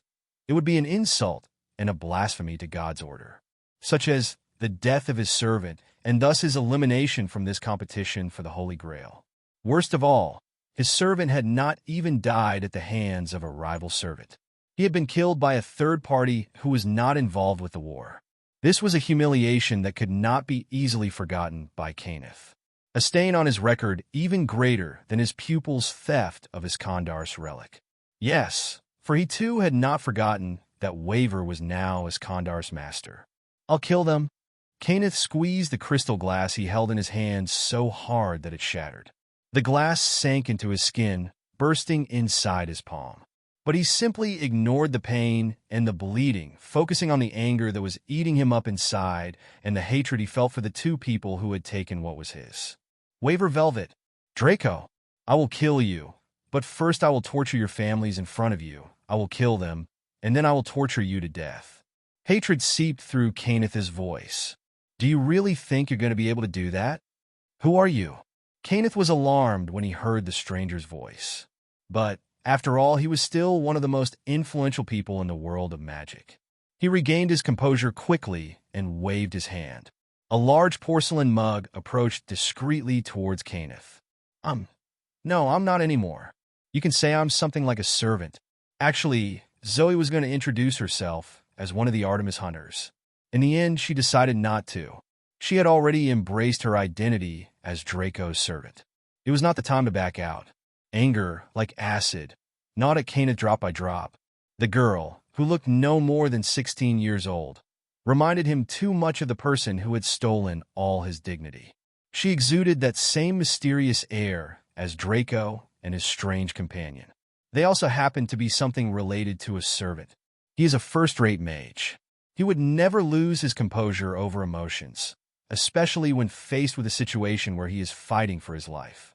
In fact, this is a secret art among fellow top-notch magicians. Kayneth would not harbor things like anger at all. He would probably admire and acknowledge the opponent's abilities, calmly analyze their true value, and concentrate on performing his magecraft as an appropriate counter to the enemy's technique. Those noble and pompous games between knights are what Kayneth knew as battles. For the right to use the Holy Grail at stake, he intended to compete with Tosaka Tokiomi, Matu Zokin, and 4 other outstanding opponents yet unknown, and arrived at this desolate place the edge of the earth. What are your intentions? Kayneth asked in a cold, dry tone, not bothering to hide his anger. Zoe simply raised an eyebrow and shook her head. Men, you're all idiots, she muttered as she picked up the object hanging on her back. Kayneth hadn't noticed that the girl was carrying something, so he paid special attention to it. He was surprised to see the silver glow covering the bow. His surprise increased when he realized that this glow transferred from the bow to the girl's body. He realized that he was in front of an extraordinary person. Starlight was illuminating Zoe's body, or so it seemed to Kayneth's eyes. At the same time, he began to feel a sense of extreme danger. Fervor me sanguis. Once he recited the spell that activated the magic, the contents in the mug sweated from his mouth. That liquid, giving a mirror-like metallic sheen, is a large amount of mercury. Flowing from the jar, as if it were a primitive, trained creature, the nearly 10 kilograms of mercury, shaking, formed a ball. Among the many of his possessions, this is the mystic code in which Lord Elmeloy placed his pride. Volume Hydrargyrum, Marrow of the Moon's Spirit. Automatoportum Defensio, Automatoportum Quira, Delectus Incursio. Following Kayneth's low chanting, the mercury mass's surface vibrated and crackled as if responding to him, rising up beside him. Kayneth, who possesses the 2 attributes of water and wind, a rare case even among magicians, excels in the art of manipulating fluids, which is shared between these 2 attributes. Thus, He created this unique magic code, using magic-abundant Mercury as his weapon, and controls it at will. The formless Mercury can also be sculpted into any shape. Decapitate. As soon as Kayneth shouted, a part of the Mercury ball suddenly turned into a thin ribbon stretched upwards. Then, the Mercury ribbon wildly lashed forward like a whip. As it was about to strike Zoe, the Mercury whip unexpectedly compressed itself into a thin edge only a few millimeters thick, transforming into a blade of mercury as sharp as a razor. Mercury is a heavy liquid at room temperature. When moving rapidly under high pressure, it possesses powerful kinetic energy. Moreover, Mercury can change into shapes like whips, spears, and swords at will. Its sharpness can even surpass laser beams, rivaling even the cutting power of a pressurized water jet. And this material was headed straight for Zoe's neck. Perhaps he carries with him the confidence of assured victory. For, against Lord Elmaloy's volumen hydrargyrum, not even the strongest defense stands a chance. Be it titanium alloys or diamond, nothing is unbreakable, much less a girl's neck. Things did not go Kayneth's way. The Mercury quickly surrounded him, stopping two arrows going in different directions. One was headed for Kayneth's forehead, the other for his heart. Cold sweat covered Lord Elmaloy's back. In the split second before the arrow fatally struck Kayneth, the massive Mercury had suddenly changed shape. Thus, he had managed to save his life. This was the automatic defense mode of volumen hydrargyrum. This preset magic can automatically respond when Kayneth is threatened, forming a powerful protective membrane in a split second. This kind of reaction speed can even defend him from bullets, let alone simple magic arrows. Malleable Mercury is a perfect weapon that gathered attack and defense in one, being Kayneth's sword and shield. That's all you have? Kayneth asked condescendingly, mocking Zoe's attack. No, the one-time Lancer Master didn't have time to react. Zoe was an archer. Her archery skills were top-notch. She was undoubtedly the best archer in this world without counting Draco. But that was not her greatest weapon. She was a servant, and she was also the daughter of the Titan Atlas. Her physical strength was enormous, but that was not her greatest weapon. Zoe's agility surpassed that of Artoria and approached that of Diarmuid. As good a mage as Kayneth was, and as powerful as his magic was, how could they react to Zoe's speed? The moment Kayneth relaxed, Zoe pulled out a hunting knife and ran at him. A simple slash across his throat, and the proud mage of the clock tower was dead. This man's skills were real, Zoe muttered as she looked at the mage's limp body. If it had been the old me, I probably wouldn't have been able to overcome the defenses of his magic. Of course, if she really had to hunt Kayneth down, she wouldn't have waited for him to conjure his magic. Zoe could have executed him before he summoned his Mercury, but she was curious about this mage's abilities. Now, I have to stop the destruction of a building. The fear and drowsiness of the customers who had been suddenly pulled out of their sleep by the fire alarm and gathered outside the parking lot, combined with the cold outside, made them more complicated expressions. Amid these people, hotel employees were boisterously scurrying about. Mr. Archibald, Kayneth Elmaloy Archibald. Is he here? Of all the names registered on the client list, there was only one person whose presence had not been confirmed. The bellhop was calling him with a frantic voice. Everyone recognized this generous customer who had reserved the entire top floor of the towering hotel. In a way, this was the person they least wanted to be in danger. Mr. Archibald, are you here? I'm here. Don't worry. A resonant voice came from behind the bellhop, but when he turned around, he was confused. The person talking to him was a Japanese man wearing a coat of an old style. This joke is too much. The furious bellhop was about to yell at him, but was captivated by the man's eyes. This man possessed an indescribable and mysterious force of attraction. The bellhop was unable to avoid his eyes and could not speak. I am Kayneth Elmaloy Archibald. My wife Sola is with me, declared this unknown Japanese man in a clear voice. And the bellhop accepted this without giving any suspicion, as if hypnotized. Is that true? Ah, yes. That's right. After the bellhop checked a tick in the escaped section of the list, Finally confirming that all the customers were safe, he exhaled a long sigh. All his suspicions as he spoke to Archibald earlier, and his feelings that something was wrong disappeared without a trace. Watching the employees continue to attend to the other customers, Amiya Kiritsugu left the chaotic crowd. His hypnotic suggestion to an ordinary person with no magical resistance whatsoever should not be broken in a short time. After walking to a murky dark area some distance away from the hotel, Kiritsugu pulled out the cell phone in his pocket while probing the surroundings to make sure no one was watching. Cell phones were very common among people and have been of great help to Kiritsugu. It is a wireless device for simple but useful communication, and holding one will not arouse anyone's suspicion. First, he had to contact Mia, who was stationed for surveillance. All set on your end? No irregularities. Ready? Mia's position is a tall building under construction, looking diagonally from Fuyuki's Hyatt Hotel. From there, it is possible to clearly see Kayneth's room. That was the position Kiritsugu designated for her. Kiritsugu sighed lightly and reached for his cigarette box with one hand, punching numbers into the cell phone with the other. Stop this. Bang! Kiritsugu's instincts acted unconsciously.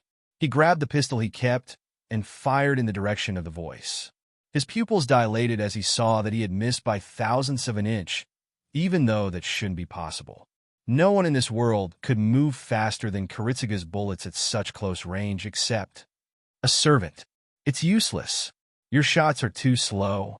Zoe wasn't too keen on wasting time. Draco had informed her about Kiritsugu's plans to collapse the building, and she had decided to stop him. Even though Draco had only given her the order to kill Kayneth, there was always the possibility that one person would be left inside the building. That was why Zoe had decided to stop Kiritsugu. Among Draco's servants, including him, it could be said that she was the only one who had aspects of a hero. That is to say, Zoe's sense of justice was far greater than that of her companions and her master. Who are you? What do you want? Who sent you? Kiritsugu sensed that this girl did not want to kill him, so he immediately tried to get as much information as possible. Zoe dropped her head at Kiritsugu's questions. Answering was too annoying, so she simply ignored it. Kayneth El-Meloy is already dead. You don't have to destroy the building. No, that sounds too soft. Let's see, if you try to set off the explosives, I'll kill you. Remember that Zoe is talking in Japanese, so she is not talking with thee, and so. Kiritsugu tensed the most and began to think carefully. She might be lying. Even if she wasn't telling the truth and Kayneth was alive, the explosion might not kill him. Besides, he might actually lose his life if he tried to set off the explosives. If Kiritsugu dialed an empty number with a specially prepared cell phone, he would activate the detonator of a C4 bomb. The bomb would cause a very small explosion, to the point that the blast sound could not even be heard from outside the hotel. What would echo in the night would be the terrifying sound of the reinforced concrete shattering and collapsing. Now Kiritsugu had a difficult decision. Did he believe the girl or not? No, even if he didn't believe her. Was it worth the risk of not believing her? Kiritsugu finally made up his mind. He threw the cell phone on the ground and destroyed it with a stomp. Okay, I'm out. Zoe nodded and turned to leave. Can you at least tell me the name of your master? Kiritsugu asked one last question. Draco. After saying her master's name, Zoe left the place so quickly that Kiritsugu could not discover her presence.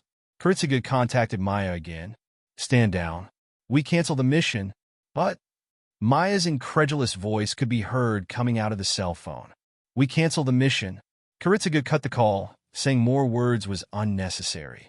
He left the place without looking back, not regretting not having carried out his plans. Suddenly, he saw the sound of a child crying, and Kiritsugu's attention was stolen. The child's mother walked past Kiritsugu holding a child who could not stop crying from fear.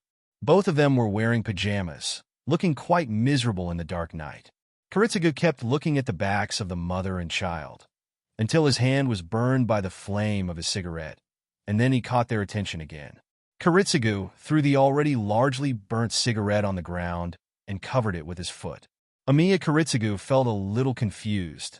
Sentimentality is definitely unacceptable to him. This kind of weak feelings would directly threaten his life. But he can't face that failure with composure no matter what. Yes, even if he didn't want to admit it, The reality was this: Kiritsugu saw the figures of Irisviel and Irisviel in the figures of the retreating mother and son. Amiya Kiritsugu once believed that one could not differentiate between sacrifices. All life was equal, so choosing the path that led to the fewest sacrifices was fine. In his view, the lives of women and children received no special treatment. The Holy Grail could be used to save the world, and Kayneth is a target that must be eliminated to obtain the Holy Grail. There are about 1,000 people in Fuyuki's Hyatt Hotel, and the Holy Grail should be able to save at least 5 billion people. Kiritsugu could have completely eradicated these tenants together with Kayneth if it was necessary to do so. Then why did he need to set a fire before causing this disturbance? In the beginning, he thought this would have been the most obvious tactic. Kayneth had set many traps specifically to protect against an ambush, so as a tactic against his strategic defense, it definitely brought good results. The prodigy Magus proudly contained his iron wall. Still, he never thought that the entire castle would be destroyed, so he stayed inside. But was his true intention limited only to this? Was his sentimental hope that the innocent tenants would escape in time now only showing itself unconsciously? This truly is fatal romanticism. If he were on the battlefield, this kind of sentiment would definitely lead to his death. To sustain the wavering feelings in his heart, Kiritsugu once again lit a cigarette. He has deteriorated. Although he doesn't know exactly how much weaker he is now, today's Amiya Kiritsugu has definitely deteriorated compared to 9 years ago. If this continued, then he might not be able to obtain victory in the Holy Grail War. No matter what, not restoring the cold judgment of before is unacceptable. The faster, the better. After a night of consecutive fights to the death, a white light beam gradually appeared in the eastern sky. At this moment, Kirei was using the magic communicator to establish communication with the Tosaka mansion in the Miyama district. He and his father, Kodomine Risei, were preparing to call an emergency strategy meeting. Huh? Is Caster really dead? Tokiomi's surprise and disbelief were revealed in his tone. Kirei and Assassin's efforts had paid off for him, though these were unexpected. Our opponent was about the heroic spirit of a mage. Despite being an assassin, it did not fail to be difficult for him to enter his workshop unnoticed. However, while guarding the servant, he came into contact with the same person who killed Lancer. The fight between the two sides almost revealed Assassin's presence, just as it almost ended his life. Kirei gave his report to Tosaka about what happened in Caster's workshop. The same person who killed Lancer. Tokiomi thought of that boy in the armor who had killed Lancer. He wasn't a servant, but he had skills comparable to these. His sword seemed to be a mystic code of the highest level, being able to split Lancer's body in half. Like Kiritsugu, Tokiomi had encountered a variable that was too unexpected. This person who was not interested in the Grail, but was killing servants all the same, was a danger. Draco, or so he introduced himself in front of everyone, did not use his sword to kill Caster. Instead, he used a bow and a strange ability. Both weapons are unmistakable, and everyone with knowledge of the Throne of Heroes can recognize these two weapons. Kirei's words were followed by Tokiomi's silence. Assassin recognized them. Both the bow and the skill are noble phantasm of high grade. Able to clearly sense Tokiomi's rising fury, Kirei hurriedly continued before he managed to reply. The bow is known how Agni Gandiva, Arjuna's bow. On the other hand, the skill he used was Phoebus Catastrophe, Atlanta's noble phantasm.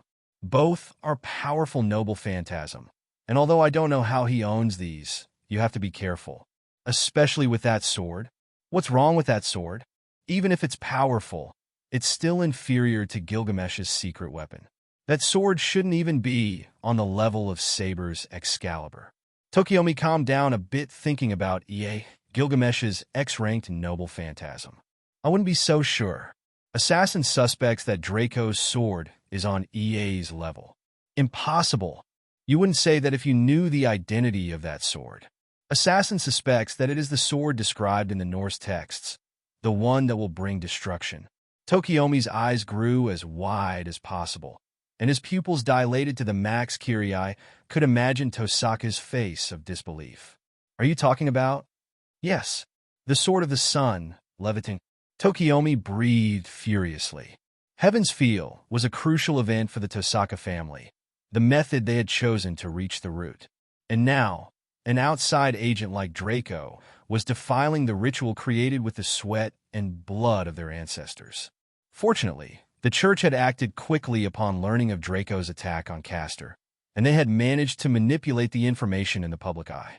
But it was obvious that this person did not care about keeping the magical world a secret.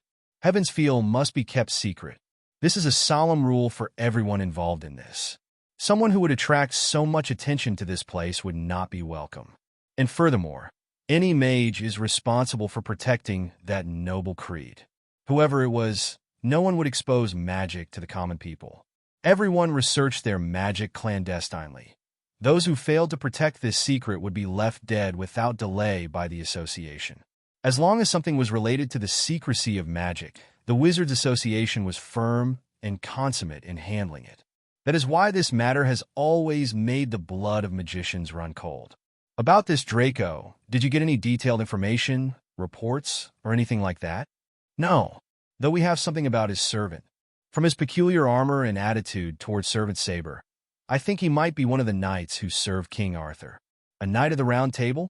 Tokiomi asked Kirei for confirmation. That's right. Tokiomi fell into deep thought. This person, Draco, was not a master. At least he was not an official master appointed by the Holy Grail. That being the case, what was his motive for hunting servants like this? Did he want to feel the adrenaline rush of fighting strong opponents? That seemed the only almost logical option Tokiomi could find. Maybe he wanted to destroy the Holy Grail? No, why would anyone want to destroy it? Tokiomi held his hands to his head. The intrusion of this variable was driving him mad. You can't let this matter continue to run free, can you? With a displeased look, Father Risei interjected. Draco's actions have clearly obstructed the progress of Heaven's Feel. This is against the rules.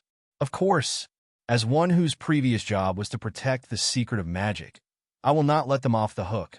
For generations, the Tosaka family has always been the keeper of the secret in the Fuyuki area, managing the lines of this land and monitoring any abnormal occurrences here.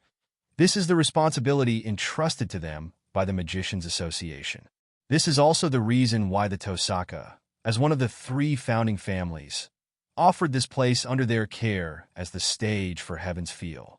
As a master whose goal is to acquire the Holy Grail and also as the guardian of this land, Tokiomi really must stop Draco's actions. But the problem is, in order to fight a servant, we must rely on a servant. And either way, my assassin cannot carry out any actions. Kirei's remarks made perfect sense. Assassin's purpose was specifically to fulfill clandestine plans. And how could he allow himself to appear again so quickly? Father Risei contemplated this for a moment in silence. He suggested to Tokiomi, "It is within my jurisdiction as overseer to alter the rules slightly. How about we put aside the fight for the Holy Grail first? We gather all the other masters to go against Draco. How about it?" "Huh. So, what do you have in mind, Father?" "I can provide some help for future battles to whoever manages to eradicate the intruder. To have the result of having Heaven's Feel completely derailed just by the frenzy of a person outside the ritual. I doubt the other masters would want it to happen." "Oh, I see. Changing the objective of this game to a hunt. Is that right? Even if these 2 people are ridiculously strong, they wouldn't be able to take on the rest of the servants by themselves. But wouldn't the condition of rewarding some benefit to the one who defeats Draco turn against us? Wouldn't it eventually prevent us from obtaining the Holy Grail?" Smiling, Father Risei replied, "Of course, it is not good for someone else to acquire the benefits. But the only one who could deal the final blow to Caster, cornered by the dogs, would be Archer." "I see. That's obvious. As long as Kirei's assassin is present, it will be too easy to accurately fix Archer's timing to retribute the final shot." Although the rules were altered now, the Tosaka group's battle tactics and skills remained unchanged. Then prepare to gather all the masters. After killing Kayneth Elmeloy, Zoe returned to the house where they were residing. Since they had arrived in this universe, Draco had called it Naceverse, life had been very different from when she lived with Artemis. The constantly moving life she had while serving the goddess was over, following a rather sedentary stage. Since they didn't need money, for some reason, they were very wealthy. Zoe had found herself at a loss for what to do. As much as it fucked her up, Zoe turned to Draco for advice. Draco gave her two possible outcomes. She could participate in Draco and Mordred's training, or she could help Kuroko with household chores. In the end, she had chosen to participate in both. The day's training with Draco and Mordred, as well as helping Mordred with household chores, or even playing with little Sakura, passed quickly. But she felt that there was something missing in her life. Why were they there? What was their purpose? For a whole year, it seemed like they did nothing. Every time Zoe asked Draco, he replied that they had to wait for the Holy Grail War to begin. But he didn't do any preparation, or so Zoe thought. The reality was that he didn't need any preparation. How does it feel to hunt again?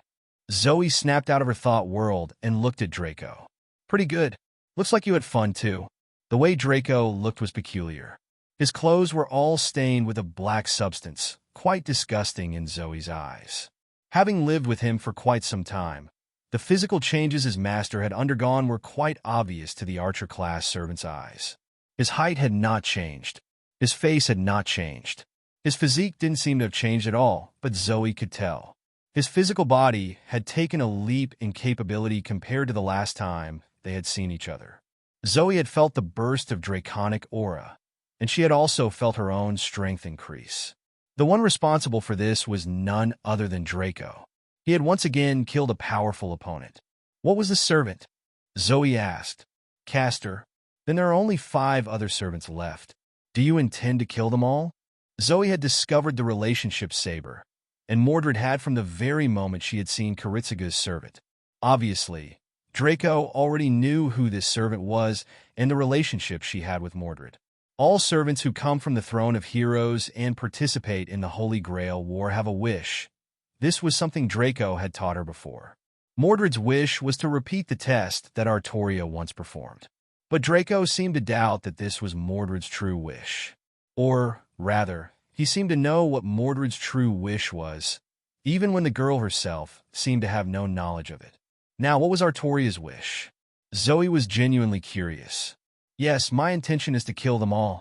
Draco did not hesitate to answer. Moreover, the look in his eyes made Zoe feel as if he knew the true intention with which she had asked the question. In this war, I do not intend for any to survive. However, 10 years from now, there will be another war. Perhaps, in the next Holy Grail War, I will get some of the servants to join our cause. Zoe narrowed her eyes as she listened to Draco. Are you saying we're going to participate in another war? How long are we going to stay in this world? The war we are participating in will have a winner who will refuse his prize, causing a disaster that will destroy much of the city. Because of this, 10 years later, the Holy Grail War will repeat itself. My goal in coming here is to become as strong as possible, both individually and collectively. Draco had to make the fate point he had used to come to the Naceverse from DxD pay off. And even though he had already received 5 fate points by saving Sakura, he still wanted to squeeze the gold mine that was the Naceverse. 5 points because he had annihilated a route. That's good to know. But what are we going to do for the next 10 years? Although Zoe had been alive for a long time, she had always been actively doing something. Whether it was hunting or training new hunters, Zoe always had something to do. She had endured a sabbatical year, but she didn't know if she was going to last 10 years just the same. Draco put his index finger and thumb to his chin, thinking about what answer to give Zoe. Truth be told, I don't have a concrete answer to your question. I had thought about training, traveling, and learning the magic of this universe. Why don't we talk about it another day with Mordred and Kuroko? Draco hadn't really thought about what he was going to do in these 10 years. Zoe was right. Just training wasn't enough. Or, rather, that would be martyrdom. Zoe looked in the house's direction where they lived, which was only about 10 meters away. Kuroko and Mordred were inside, waiting for Draco's arrival, while little Sakura should already be sleeping. Yeah, it's best if we talk about this with everyone. She was no longer a hunter of Artemis, but a servant of Draco. Even though she missed her old group, she didn't regret joining Draco. "Excuse me, is this the Mackenzie house?" "Yes, that's the name of the owner of the house." "Then who is it?" "Mr. King of the Conquerors, Alexander." "I am he." Heir. I see. Aha. Then could you sign here?" "Sign? Okay, done. Thank you very much. Sorry for the trouble." No problem at all." Waver Velvet was quite accustomed to staying in Glenn Mackenzie's house in the second-floor room as if it were his own home, and now he was waking from his slumber. The sun had fully risen. Treating the day as a holiday, he lay idly in bed, refusing to get up. It shouldn't hurt if he kept lying like this, right? Everything that had happened so far had been like a dream, the unparalleled deathmatch and destruction. But the command seals engraved on the back of his left hand reminded Waver that this was not a dream. As Ryder's master, Waver had witnessed the fierce battle between servants last night. That was an irrevocable fact. At that moment, for the first time in his life, this young man entered the battlefield, for the first time, wavering between life and death. Agitation, horror. He had never felt them so strongly before. However, what remained in his heart at this moment were not sensations related to fear. Rather, impulses filled with joy and excitement surged from his heart.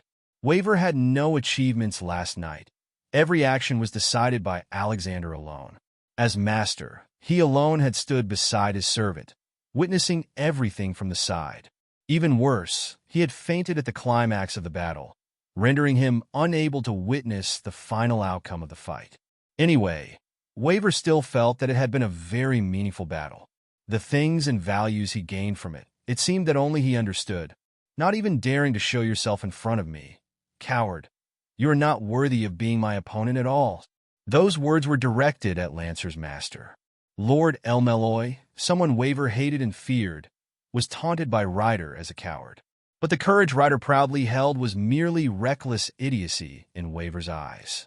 If he had been the one to plan the battle strategy, he would have let his servant cross swords on the battlefield, while he as master would have hidden behind the curtain to observe the progress of the combat, which was Kayneth's very tactic. This is what people call battle strategies properly as such. But the man who deserves to be my master must be a warrior who rides with me to the battlefield. Of course, Waver was not the kind of person who would charge towards the enemy alongside Ryder. Hiding on the side of the bridge, he was actually so terrified that he climbed into the chariot, only wanting to escape immediately. However, this reaction had been mistaken for an act of bravery. However, at this point, he should not pursue himself any further for such things.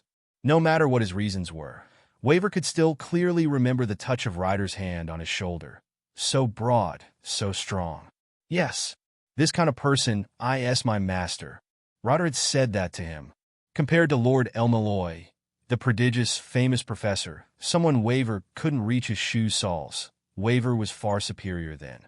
His courage had finally been recognized.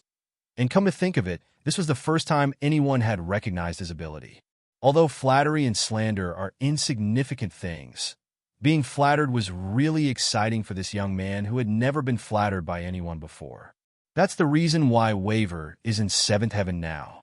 No matter how hard he tried, he couldn't contain his excitement.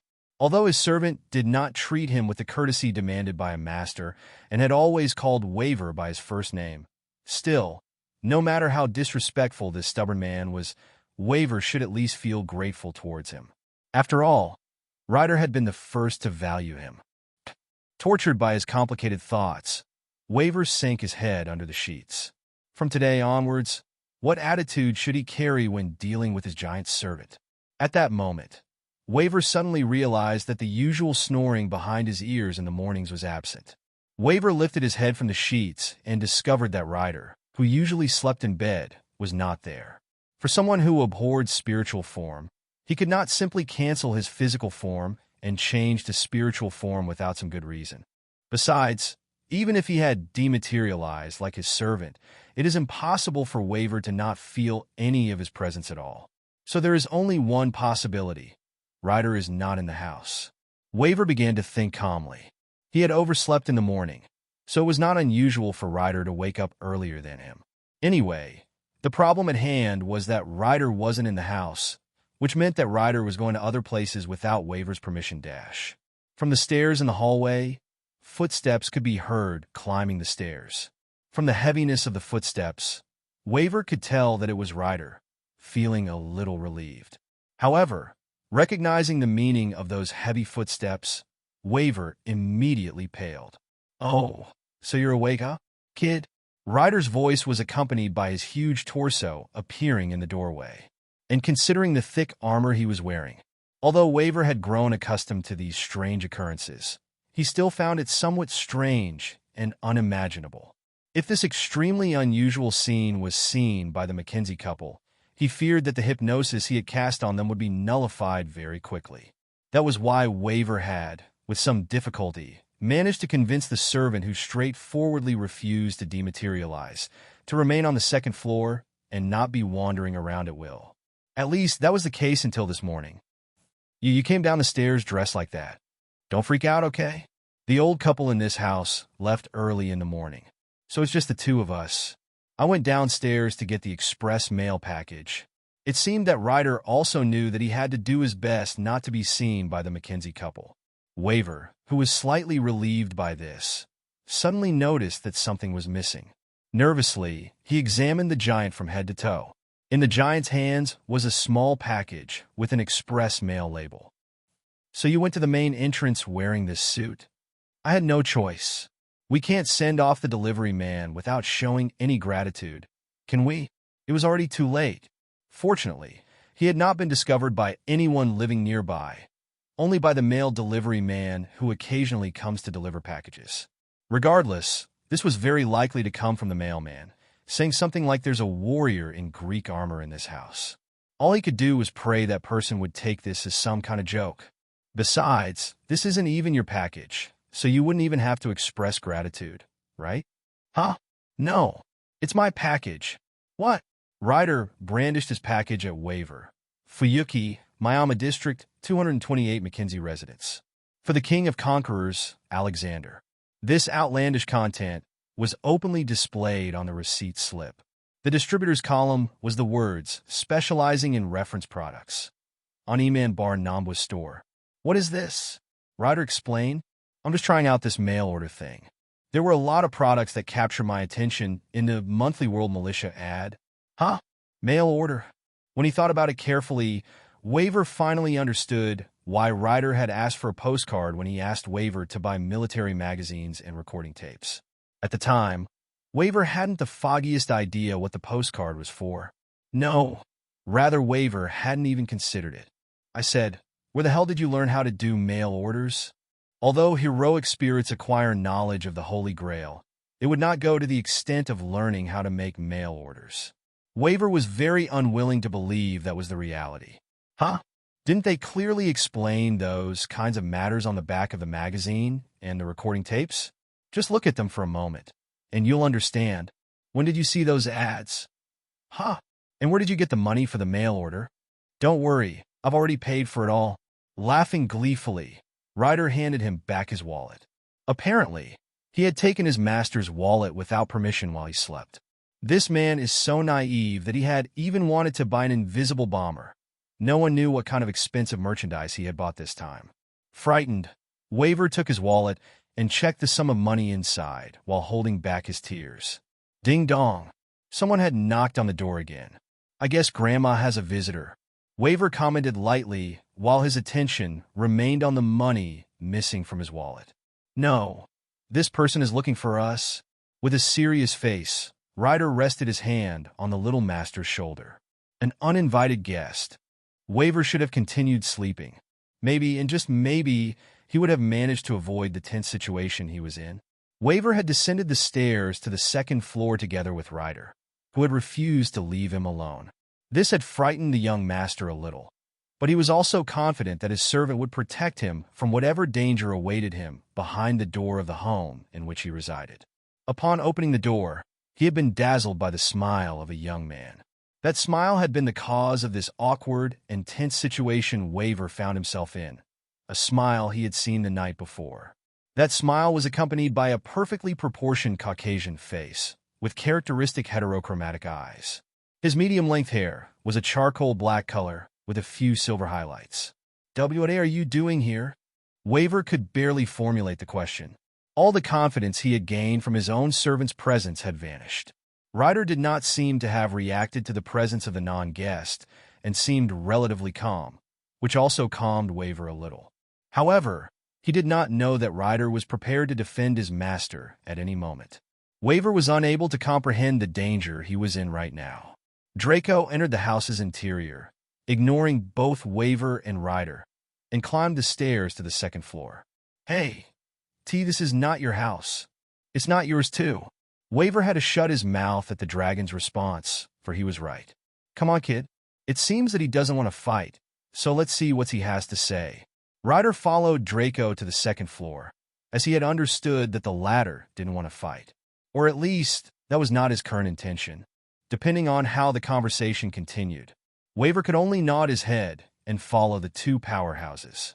An overwhelming sense of weakness ran through him, feeling like a third person who shouldn't be in this place. When he returned to his room, now with one more person than usual, Waver felt that this place no longer belonged to him. Draco's presence forced him to unconsciously regard him as the most important person in the place. Nice shirt. While looking at the t-shirt in the package Ryder had brought, Draco gave his impressions of it. Ho ho! Ryder shouted in jubilation as he pulled out the t-shirt, since he had forgotten about the package that had arrived. Not bad, not bad. I like it a lot. The real product looks even better than the pictures. A t-shirt? Waver asked. Ryder pulled a size XL t-shirt out of the package.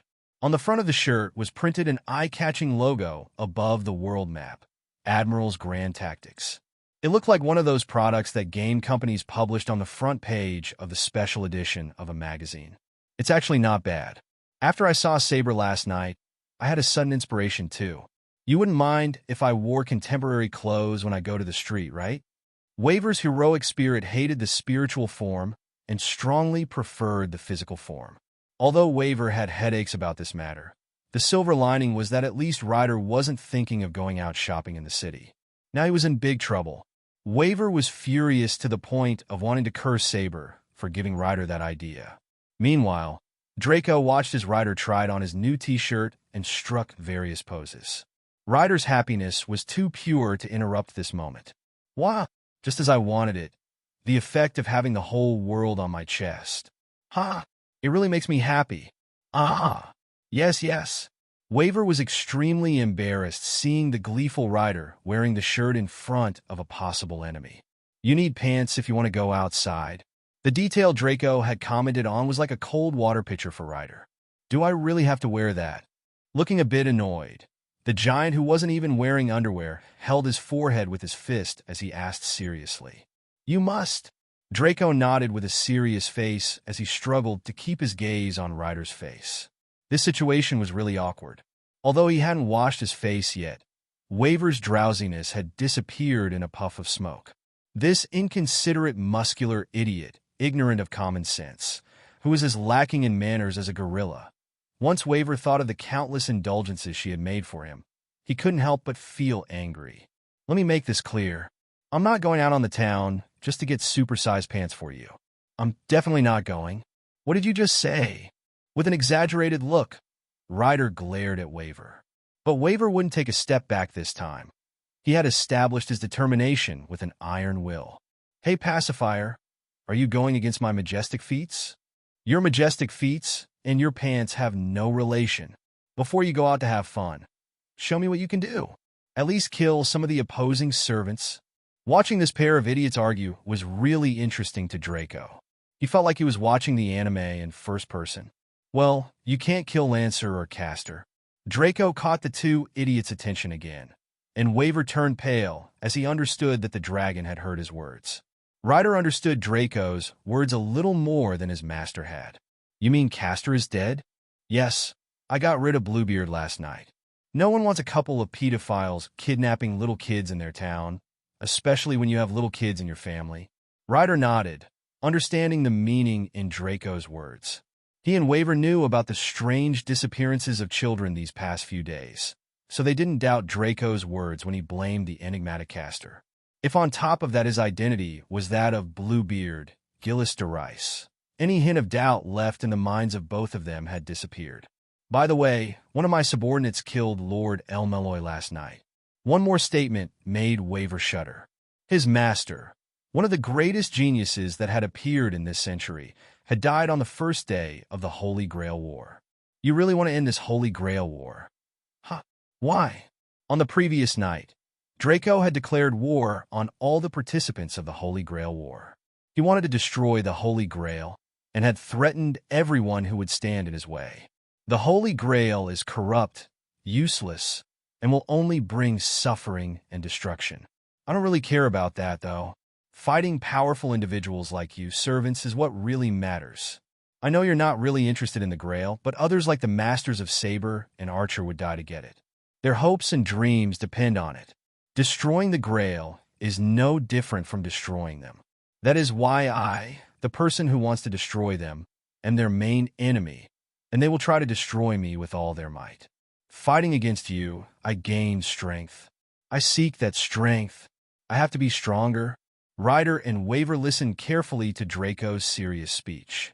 He seemed to be obsessed with that strength he was talking about. Why do you want that strength?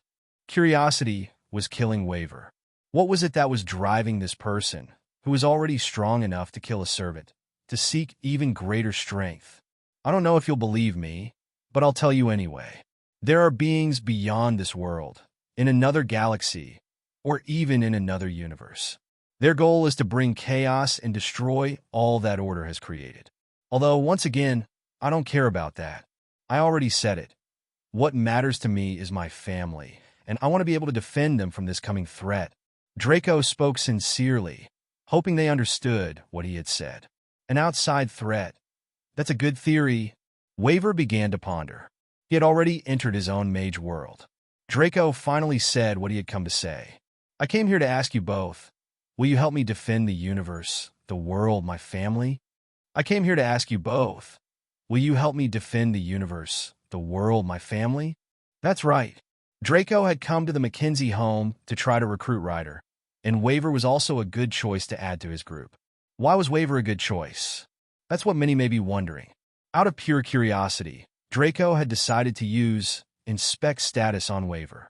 To his surprise, something had happened that Draco had already experienced with an object.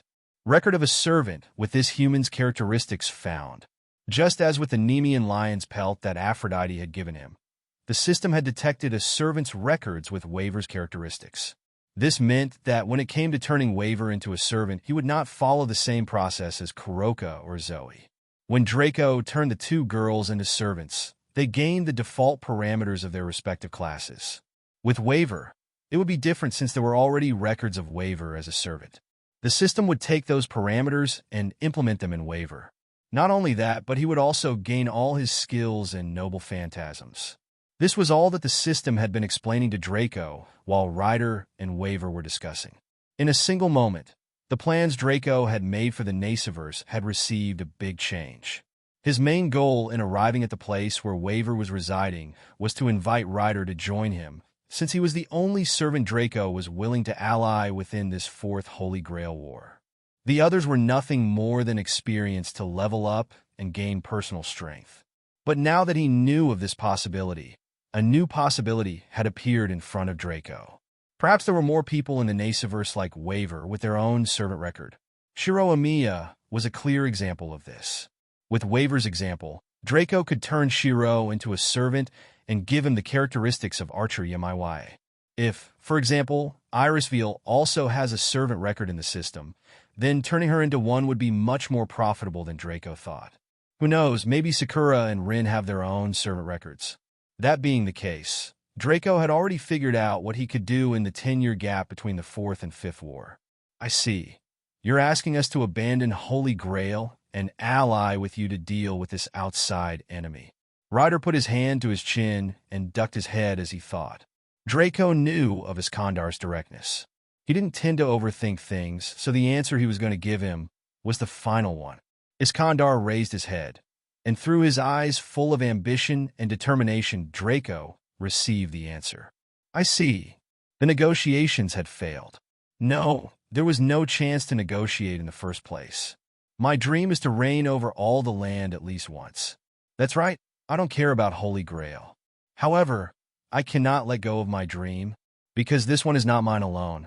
I owe it to my subordinates, those who followed me across unknown lands, facing fearsome enemies, only to find Okeanos. If I were to start working for you, I would be betraying everything I stand for. Alexander the Great, Iskandar, it didn't matter what the name was. The Conqueror King was a person worthy of Draco, shutting up and listening to what he had to say. He was an idiot, but he was also a wise man. The experience he had was no match for Draco's. Draco couldn't be mad at him for not taking him up on his offer, even if Iskandar knew that the future of humanity was at stake. Ryder had on his back the hopes of thousands of soldiers who had fought alongside him. They were his family, and Ryder wasn't going to abandon his family even if it meant the others would die. Draco wouldn't either, so he could only nod his head at Ryder's words. Waver watched in amazement as these two great powers smiled at each other, knowing they were enemies.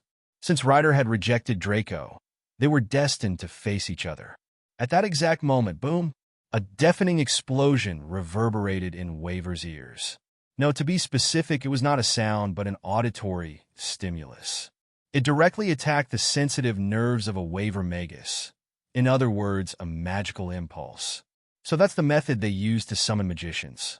If I wasn't here, I wouldn't have detected anything, Draco muttered as he looked to the east, the place from which the magic impulse had been launched. With a frown, Draco watched as a layer of smoke dispersed into the clear sky. Although the cloud pattern looked like those clouds formed by fireworks, the flashing glow did not look like any fireworks. Even though Draco could clearly see the smoke, people could not see it outside a magician since it had been formed from magic. The same went for the noise. To a normal person, this would be nothing but the normal noise of fireworks. That location, that's where the Fuyuki Church is, right? As one of the masters participating in the Holy Grail War, Waver possessed at least the essential knowledge.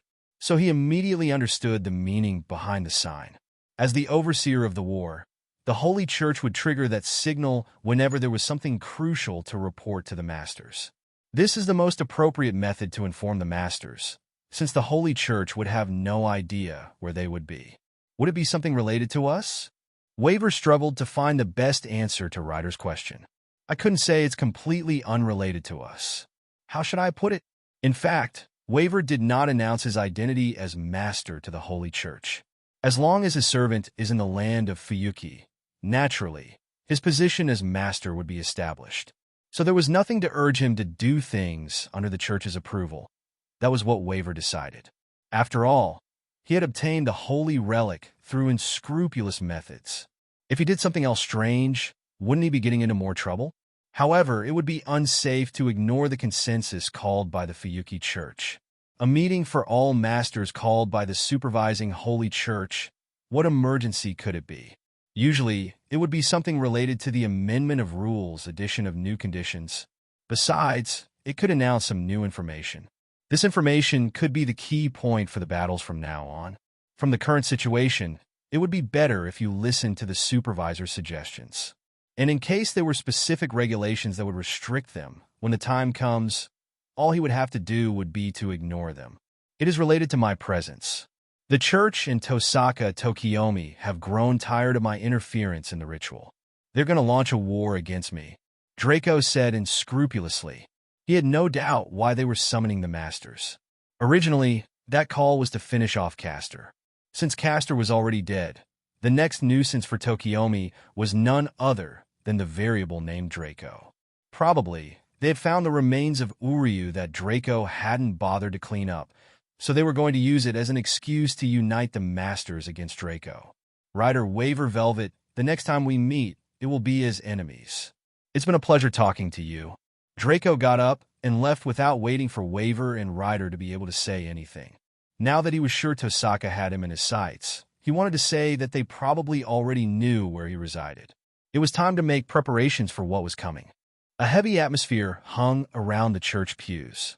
Noticing the dense demonic aura in front of him, Father Kodomine Risei could not help but laugh bitterly. It has been about an hour since the summoning signal was sent. None of the masters came to Fuyuki Church. Instead, four familiars had gathered. Apart from Kirei, who had been recalled from the war on the surface, and the two masters who had already died, Lord Elmaloi and Uryu Ryanosuk, the other masters had sent their representatives. It seemed that the masters would not be bothered by their manners in front of the church. Tosaka Tokiomi had also sent his familiar to the meeting. The rest of the familiars should have been dispatched by Einsburn, Matu, and Waver. I had even specially prepared the welcoming pleasantries, but it seems no one has come. So I'll get straight to the point. After the simple opening, the old father facing the human-free congregation, at least no humans were present in the audience, continued. The Holy Grail War, which can fulfill all your desires, is presently in a great crisis. The Holy Grail is supposed to grant its power only to masters and servants who seek it, but now we have a traitor. A third party who seeks only the destruction of the Grail, a blasphemy to the holy ritual. Risei was unconcerned about the crowd's response, possibly given by the fact that he had grown accustomed to preaching his father. For obviously, the congregation could only listen quietly. After a silent cough, the old father continued speaking. We discovered the body of the mangled master of Caster, with magical traces matching those of the person who had earlier killed Lancer. Miss Solayui found the corpse of her fiancé in his room, brutally murdered.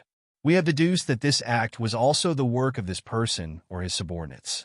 Not only is he committing sacrilege by intervening in this holy event, but he has no qualms about using magic freely. He doesn't even bother to erase his trail. Although there was no response from the familiars, the masters who heard his words should be hesitating at this moment, at least slightly.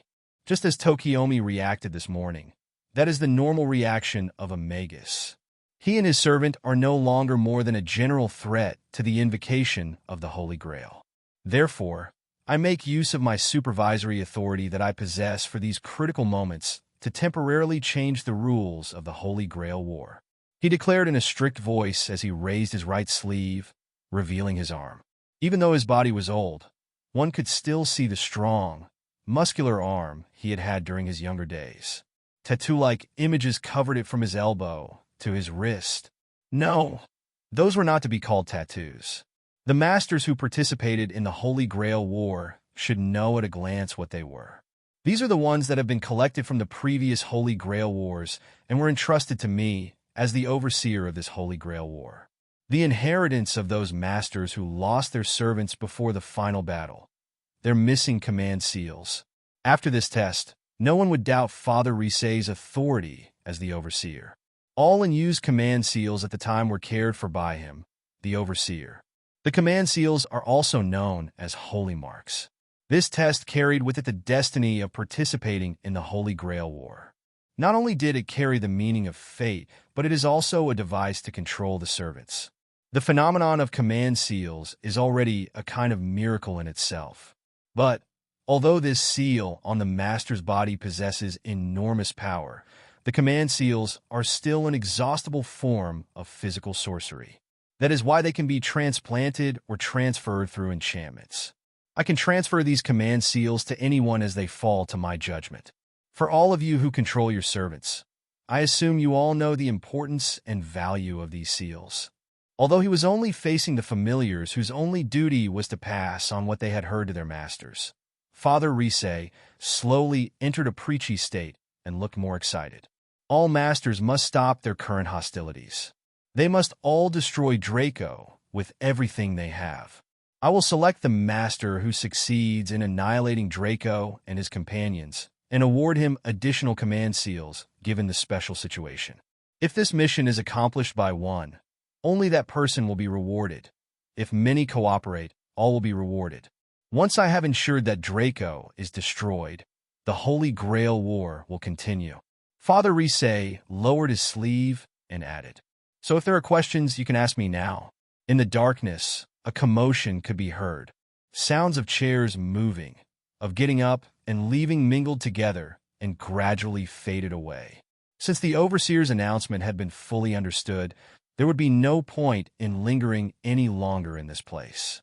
At present, the masters had nothing to ask. They had probably all begun their preparations for the new competition. The church had finally returned to its human-free state. Father Risset pondered the future developments while smiling. After giving these instructions, all he had to do was wait. These 4 hungry dogs would surely drive Draco to despair. The location of where Draco resided was already known. If the other masters were informed, it would probably increase efficiency. However, if not handled carefully, it might raise their suspicions. Thus, it was not yet an appropriate time to distribute Assassin's intelligence to the public. How would Draco be able to resist? Risset and Kirei felt that the current situation would not immediately change to a 5-2 siege. In their opinion, it would be difficult for the other masters to reluctantly follow the supervisor's instructions, focusing on Draco as their main target. This is because they felt that the hunt for Draco was a mere interlude. Their real goal was to succeed in the ensuing dogfights. Everyone craves more command seals, but if the opponent got the same, then they would be left without any advantage. These masters, instead of cooperating to obtain command seals together, would rather destroy Draco on their own to gain advantage over the others, even though the former would be much easier. Moreover, they might even obstruct each other in this competition. If so, it would be problematic. If each obstructed the other, it could be disadvantageous to Archer's movements. The movements of all the masters would be under the observation of Assassin, someone they had already almost forgotten. Kirei's duty was executed virtuously. As a magus who learned magecraft at the last moment within a few days, to be able to use such superior methods to control his servant, this is something that even his teacher Tokiomi could not imagine. For the sake of his faith, for the sake of the doctrine of the church, and for the sake of his promise to his late friends, brimming with confidence, this boy had exhausted everything he had by displaying his talent. Certainly a great accomplishment, something even his father had failed to achieve. Head straight west from the noisy streets of Fuyuki for about 15 kilometers. There is a highway heading east through the high mountains away from the villages and absent of man's presence. A stretch of dense forest occupied both sides of the highway. This stretch of the forest seemed forgotten by the rising torrent of land development. Perhaps this land was owned by the state, but based on the records, it appears to be owned by a foreign company. Moreover, it was not yet confirmed whether that foreign company actually existed. If anyone insists on investigating this land, then the first impediment would be an urban myth. Rumor has it that deep in the forest, there is a legendary castle. Of course, the myth is just a boring fairy tale. Even if the forest is untouched by development, it is still only an hour's drive from Fuyuki. If there really was an eminent castle, then everyone would know about it. In fact, people have conducted numerous ground surveys in this primitive land, and not even once have they found any traces of human buildings. But after a few years, someone would raise this myth again. A group of children once walked in the forest between playing and exploring, and a man was hitchhiking. They saw an ancient castle suddenly appear out of the dense fog. It was built of rock and was immensely spectacular. No one lived inside the castle, and it looked abandoned. But inside there were all kinds of objects, and everything was in perfect order, and people could not help but have the illusion that humans certainly lived there. It was said to be an extremely mysterious ancient castle. Obviously, no one believed this rumor. The most it could be would be a story peddled by the tabloid press when they ran short of new material, which would have taken up a page in the special summer edition devoted to strange tales to pass around among the people. Only a very small number of magicians knew that this castle really existed. This castle only welcomes the owner who comes here to participate in the war every 60 years. In every sense, it is a castle of magic. This castle is enveloped by multiple layers of illusions and fields, and would never be exposed to the outside world except by some freak accident. This is an anomalous space of existence. People who know of the castle's existence call this dense forest the Einsburn Forest. When Fuyuki held Heaven's Feel, Jubstachite, the head of the Einsburn family, felt that it was an inappropriate move to establish an outpost directly under the arch-rival Tosaka family. Therefore, he used all the financial power of his clan and purchased the entire field covering the land closest to Fuyuki as the Einsburn family headquarters. that happened near the beginning of the third touch of heaven, which also coincided with the tense and dangerous times just before the establishment of World War II. This extensive primeval forest is covered with a field and completely isolated from the outside world, and the Irisviel family transferred everything in their original castle to this forest. From this act, one can see the immense financial power and extraordinary persistence in the pursuit of the Holy Grail of the Irisviel. Compared to the Irisviel, all the negotiations the Tosaka had made to buy the land in Fuyuki and the difficulties they had gone through in covering it up became a mere game. Sigh. The dense atmosphere made Irisviel sigh several times. "Are you tired, Iri?" Kiritsugu asked. Irisviel hid her melancholy expression and shook her head, showing a smile. "It's nothing. I'm not tired. Keep going." Irisviel hurried Kiritsugu. The latter continued to talk about all sorts of intelligence matters regarding Fuyuki. On the table was spread out a map portraying the entire city.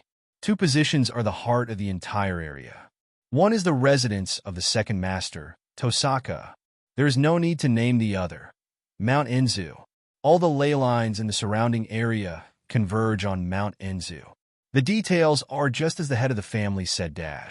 They had come servants to the castle before Irisviel and company did, and had prepared everything properly at the meeting place before they left. Therefore, the meeting place where the meeting was held was kept immaculate. Not a speck of dust was gathered anywhere from the table legs to the teacups, and the vases were filled with vivid flowers. It was impossible to imagine that no one had been here for 6 years. It would be a lie to say that she wasn't tired. But Irisviel had at least rested in bed for a while. On the other hand, Kiritsugu had not rested for a single minute. It was already close to noon when Kiritsugu and his assistant Mia arrived at the castle. However, as soon as they arrived at the castle, they received the summoning from the Fuyuki church, manipulated familiars, confirmed the notice, and Kiritsugu dealt with all these messes nonstop. Kiritsugu and company tried to attack Kayneth el Meloi, but for some reason, they had decided not to carry out their attack.